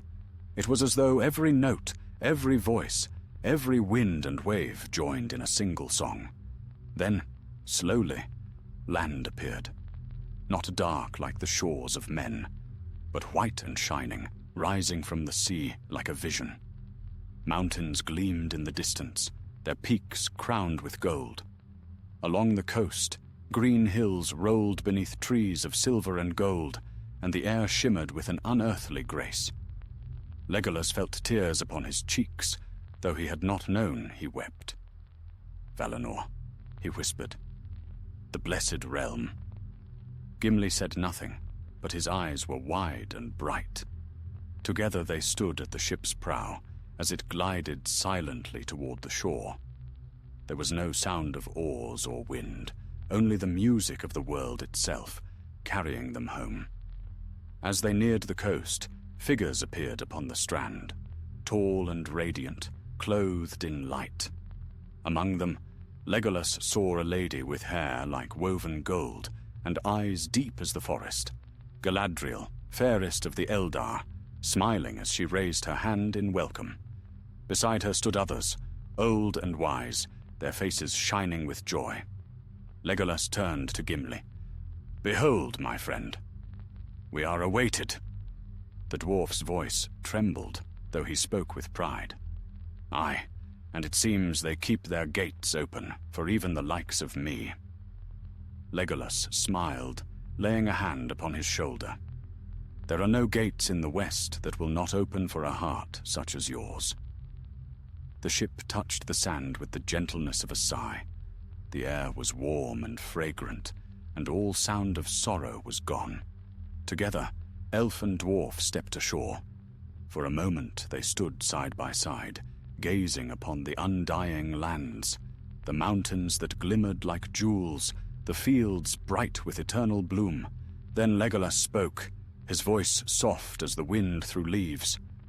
"Here ends our road, Gimli son of Gloin, and here begins another, brighter path." Gimli nodded, his eyes upon the light. "Aye," he said, "and if this be the end of the world, it is a good end." The two friends walked together up the shining shore, their figures small against the vast brightness of the west. The ship lay behind them, rocking gently upon the silver tide, until at last it drifted away, vanishing into the light. Thus passed Legolas Greenleaf and Gimli Elf Friend into the undying lands, and their tale in Middle-earth was ended. But in the whisper of trees, in the murmur of rivers, and in the laughter of the stars, the memory of their friendship endured, a song of hope that outlasted the ages. The light of Aman fell upon them like the dawn of the world, and for a time Legolas and Gimli could not speak. They stood upon the silver shore, their faces uplifted, as the warm wind of the west touched them, carrying scents of undying gardens and the soft murmur of far-off waters. The sea behind them was no longer a thing of foam and storm, but a great mirror of calm that reflected the endless sky. Before them lay the blessed realm, green and gold beneath the eternal sun. The land seemed both strange and familiar, as though remembered from a dream. The hills rolled gently, clothed in grass that shone like emeralds wet with dew. White flowers grew in abundance, their fragrance sweet as spring rain, and the trees bore leaves that shimmered like silver coins. Streams ran clear as crystal, and their voices mingled in song with the birds of that fair country. Legolas took a deep breath, and his heart stirred with joy unlike any he had known. Here was peace unshadowed, beauty unspoiled, and a light that did not fade. For the first time since the making of the world, he felt wholly at rest. Beside him, Gimli shifted his pack upon his shoulder, grumbling softly, though a smile hid beneath his beard. "A fair enough place," he said, "though I'll warrant it could use a bit of stonework. Too many trees, if you ask me." Legolas laughed, a sound clear as running water. "Even in the realm of the Valar, you find fault with the trees?" "Nay, not fault," Gimli replied. "Only a dwarven observation. Still, I'll say this. The air is sweet, and my bones no longer ache as they did on the sea. Perhaps there is some virtue in this elvish paradise after all. They began to walk inland, following a path of pale marble that wound between groves of flowering trees. The road led toward a distant city whose towers gleamed white in the sun, their tops crowned with gold. Bells rang faintly from afar, and the sound filled their hearts with gladness. As they walked, other figures appeared along the road, tall and fair, radiant with the light of the two trees that yet lived in memory here. Some greeted Legolas with joy, for many of the Eldar knew his name and the deeds of his kin. They bowed to Gimli as well, and though the dwarf's heart swelled with pride, he muttered under his breath, "Never thought I'd see the day when elves bowed to a dwarf." At last they came to the gates of the city.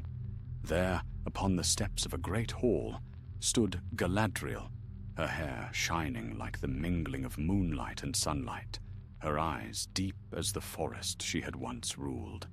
Beside her were Elrond half-elven and others of the High Folk, radiant as stars. Galadriel smiled as they approached. "Welcome, Legolas of the Woodland Realm," she said, her voice clear as a harp string.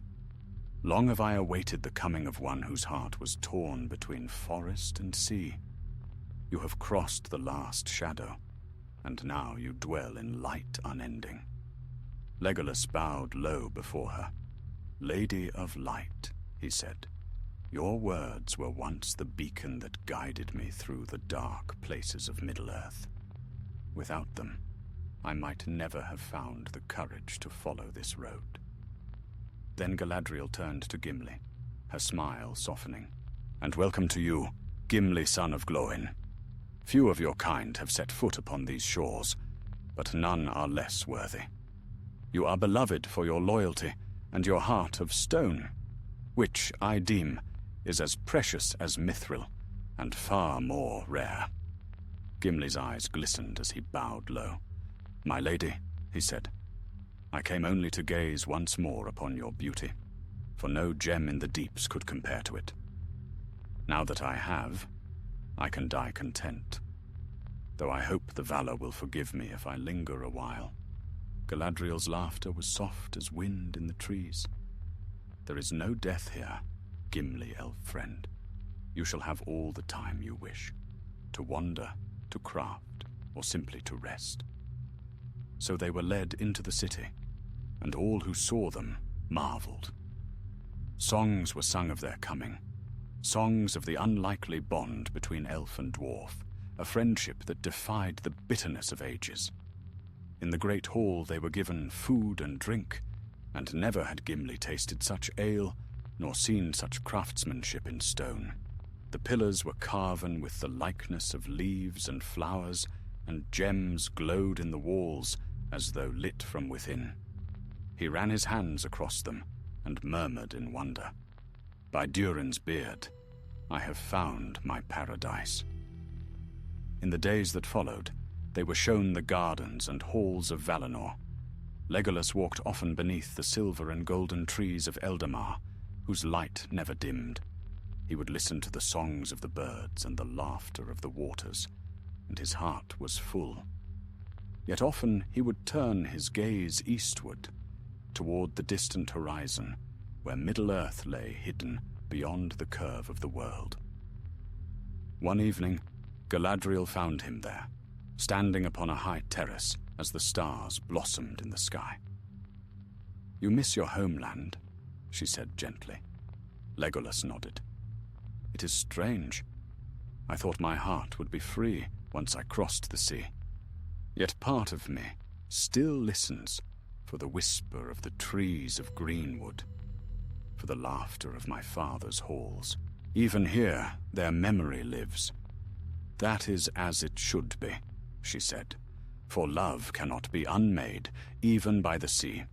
You carry the song of the forest within you, and by it the memory of Middle-earth shall endure. Do not grieve, for every leaf that grows there now sings because of you."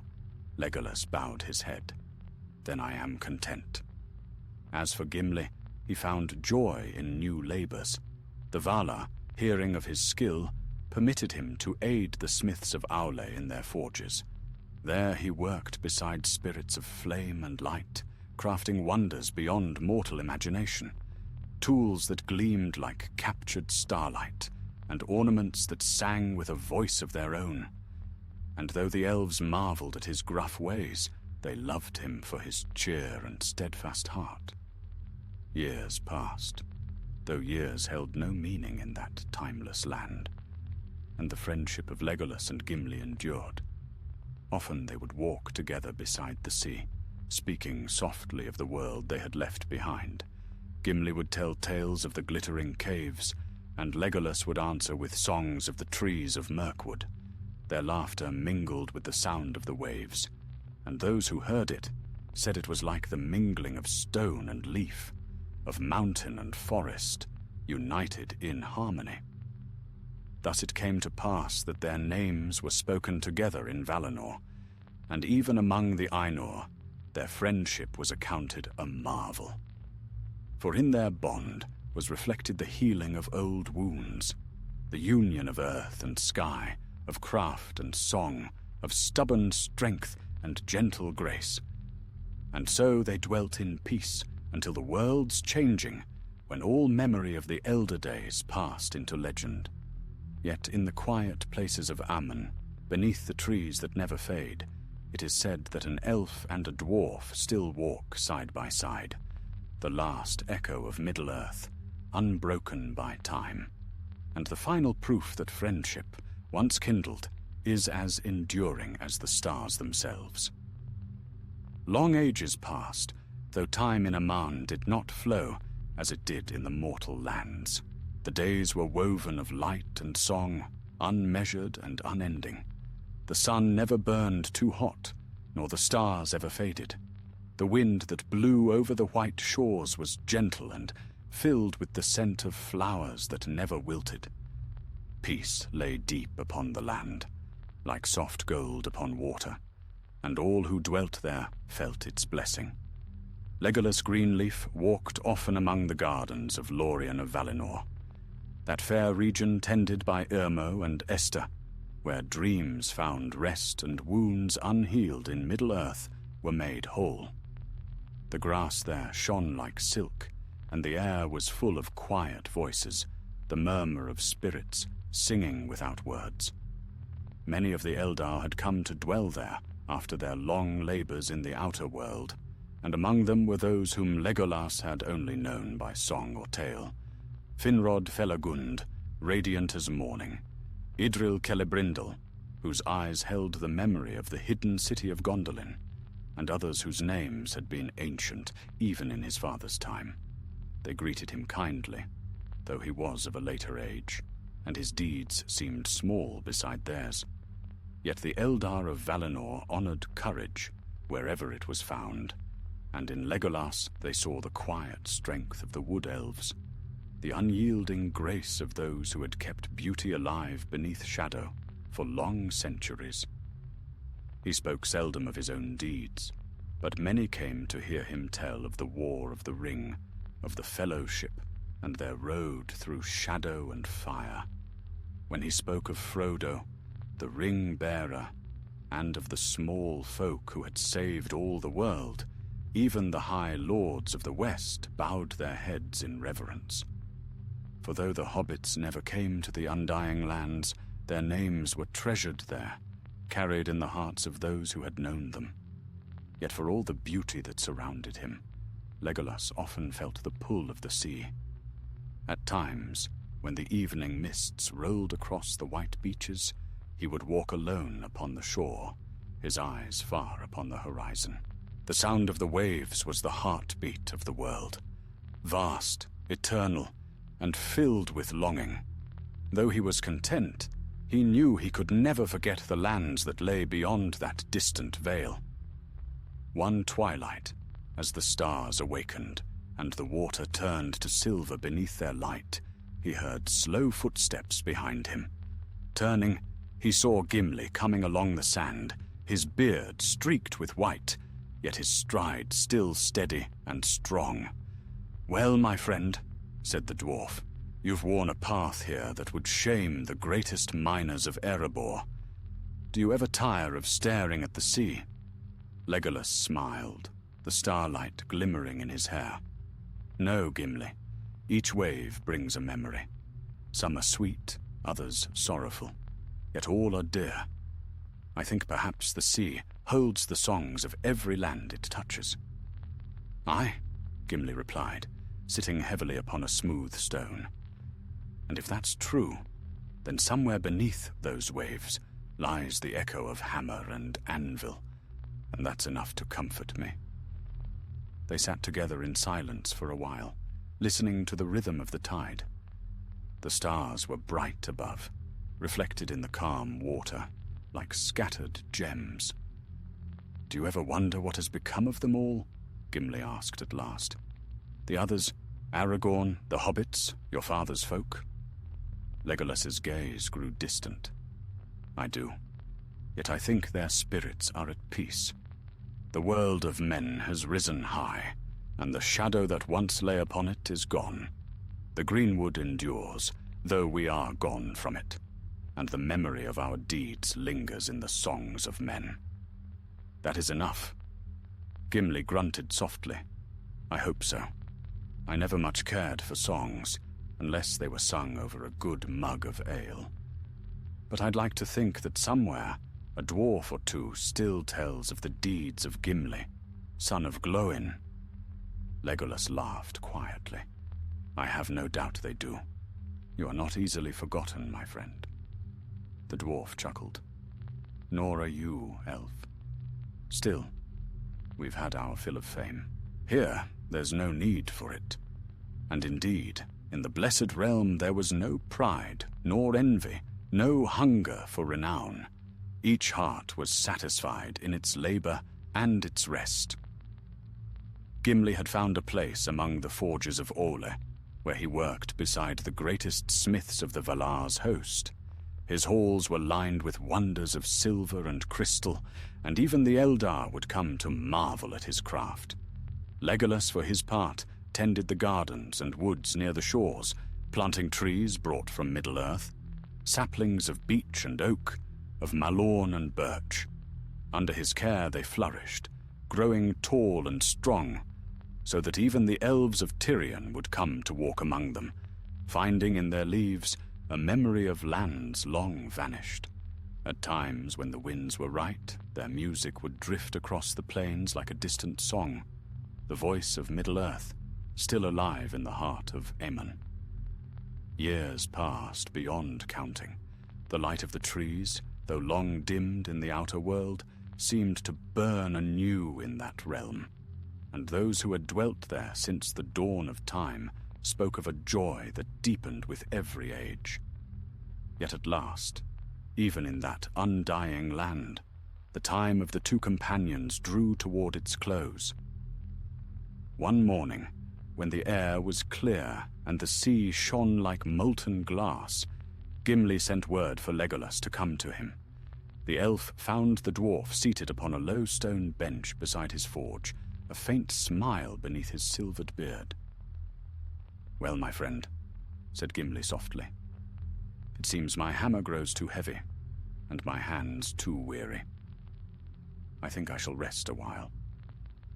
Legolas knelt beside him, his heart heavy, though he had known this hour must come. "There is rest here for all," he said gently. "Aye," Gimli murmured, "but not yet for you. You have still the songs to sing, and the trees to tend. Promise me, elf, when you hear the first wind of the world's ending, plant one last seed and remember me." Legolas took his hand in both of his. "I will, Gimli. As long as the stars endure, your name shall not be forgotten." The dwarf smiled faintly. "Good. Then I'll sleep well." That night, under the light of the stars, Gimli, son of Glóin, laid down his hammer for the last time. His spirit passed into peace, and those who saw him said that the light of Ole himself shone upon the forge as he went. The elves of Valinor built him a tomb of white stone by the sea, and over it they carved runes in the speech of both their kindreds. Friend of the elves, builder of bridges, heart of stone, bright as flame. Legolas came often to that place, and when he sang there, the waves grew still, and the air was filled with light. The years that followed were quiet and serene, yet in his heart there remained a space where the laughter of a dwarf still echoed. Thus ended the tale of Gimli elf-friend in the Undying Lands. But Legolas lingered long, tending the trees, and when the final age of the world began, it is said that a single green leaf drifted upon the sea, and with it the last song of the woodland prince, fading into the light of eternity. In the uncounted years that followed, peace lay deep upon the lands of Aman. The light of the blessed realm never waned, and its people lived in harmony, untouched by the weariness of time. Yet among the many who dwelt there, one figure walked most often beneath the trees by the western shore, tall, fair, and crowned with hair the hue of sunlight through leaves. Legolas Greenleaf, prince of the woodland realm, still tended the groves he had planted, and the whisper of their leaves was like a song of remembrance. Every dawn he walked beside the sea, listening to the rhythm of its waves as one listens to the beating of a friend's heart. There was music in its motion, an endless melody that spoke of all things lost and all things made whole again. The gulls wheeled above him, their cries both mournful and glad, and he greeted them as kin, for their wings had once called him across the deeps to this eternal shore. Though joy was his companion, he bore within him a quiet longing, for the mortal world that lay beyond the world's curve still lingered in his thoughts. Often he remembered the green depths of Mirkwood, the laughter of the woodman, and the banners of his father's hall beneath the hill. He saw again the fellowship, the faces of his companions bright beneath shadow and flame, Aragorn's steady gaze, the steadfast hearts of the hobbits, the fierce pride of Gimli, his truest friend. When such memories came, Legolas would climb the high cliffs above the sea, where the wind was strong and pure. There he would stand for long hours, silent as the white stones, watching the western horizon, where the light deepened into gold. He was content, yet even in peace, he was never idle. For the Eldar of Aman were not bound to rest, but to creation, and their joy was in making things of beauty that would endure forever. So it was that Legolas became known as the Keeper of the Greenwood, a title of honor, though his forest stood no longer in Middle-earth. The trees he had planted in Valinor grew vast and fair, their trunks smooth as marble, their crowns filled with silver light. Beneath their shade the elves would gather, singing songs of the elder days, and the air would tremble with memory. No leaf fell there unheeded. Each was caught by the wind and carried out over the sea, as if to bear tidings to the world that had been. In the heart of that forest stood a single oak, broad and ancient, whose roots touched the very shore. Beneath it was a stone carved in 2 scripts, the fair flowing letters of the Eldar and the runes of the Khazad. Upon it were written the words Legolas himself had inscribed. Here lies Gimli, son of Glóin, lord of the glittering caves, friend of the elves, companion of the fellowship, whose heart was truer than steel and brighter than gold. Oft would Legolas sit there, the sea breeze upon his face, and speak softly, as though his friend still listened. The forests thrive, Gimli, he would say. Your forges shine brighter than ever beneath Aule's halls, and your name is spoken with honor in every tongue. You said once that stone and leaf could never be friends, but see how they stand together now. Your tomb beneath my tree, unbroken as our bond. And sometimes, when the sun dipped low, he fancied he heard a laugh upon the wind, a deep, hearty sound, like the echo of a hammer in some distant forge.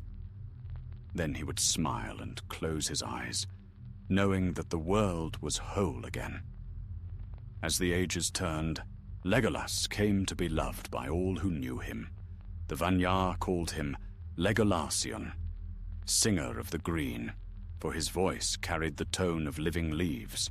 The Noldor honored his craftsmanship, for he wrought wonders of wood and stone that even the smiths of Tirion admired. Yet he asked no praise, content to see beauty preserved. It was said that when he sang beneath his trees, even the light of Valinor grew softer, bending to listen. The birds would alight upon his shoulders, and flowers that had never known shadow would bloom in his footsteps. But those who looked upon him closely saw that his gaze was often turned eastward, toward the sea and beyond, as though he listened for something far away. One evening, when the skies were red as fire and the waters glowed like molten gold, Galadriel came walking through his forest. She found him seated upon a root of the great oak, his eyes lifted to the horizon. "Your trees have grown tall, Legolas Thranduilion," she said. "Their song joins with the music of the world." He rose and bowed before her. "They are but a memory of the forest I once loved," he replied. "Yet in them I hear the echo of Middle-earth, the rustle of leaves under mortal stars." Galadriel smiled, her eyes deep with ancient wisdom. "The echo remains, because your heart still holds it. Even here, where time stands still, memory lives on. Do you regret your coming?" "No," said Legolas.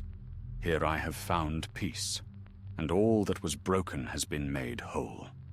Yet memory is the seed of all things that grow. I could no more forsake it than the sea could forget the rivers that feed it." She nodded, understanding. "Then keep your memory, Prince of the Woodland Realm, for it is precious. Few among the Eldar brought such light from the fading world. You are a bridge between what was and what endures." And she departed, her gown trailing silver light through the forest, leaving Legolas to ponder her words. Seasons passed, though in that land the seasons were but shades of beauty, not the march of decay. The forest thickened, and new songs were born beneath its boughs. Elves came from distant realms to dwell among the trees, for it was said that peace lay deepest there, and that those who listened long enough could hear the voices of old friends carried on the wind. One night, when the stars burned bright as white fire, Legolas walked alone to the shore. The tide was high, and the moon's reflection trembled upon the water. He stood long, gazing westward, and then he raised his voice in song, a song of farewell, soft and clear, filled with all the longing and love of ages past. It was said that the waves grew still to listen, and that his song rose beyond the world's edge, reaching even to the halls of the Valar. Those who dwelt near the sea swore they saw a white gull circle once above the shore and then vanish into the light. When dawn came, the sands were empty, and only a single green leaf lay upon the water, drifting outward with the tide. Some said that Legolas had joined the stars, his spirit carried upon the wind to the farthest reaches of the west. Others whispered that he had gone to find his friend once more, where stone and leaf together sleep in peace. But in Aman, the forest he had planted still stands, and when the wind stirs its boughs, the sound is like laughter mingled with song. The elves call it Erin Leglas, the forest of the green leaf, and in its heart the oak still spreads wide above the sea, its roots wrapped around the tomb of the dwarf who crossed the world for friendship's sake. And so their memory lives, not in marble halls nor in the annals of kings, but in the whisper of wind through leaves, and in the music of the waves that bear their names forever. For stone endures and leaf renews, and love is the bridge that binds them.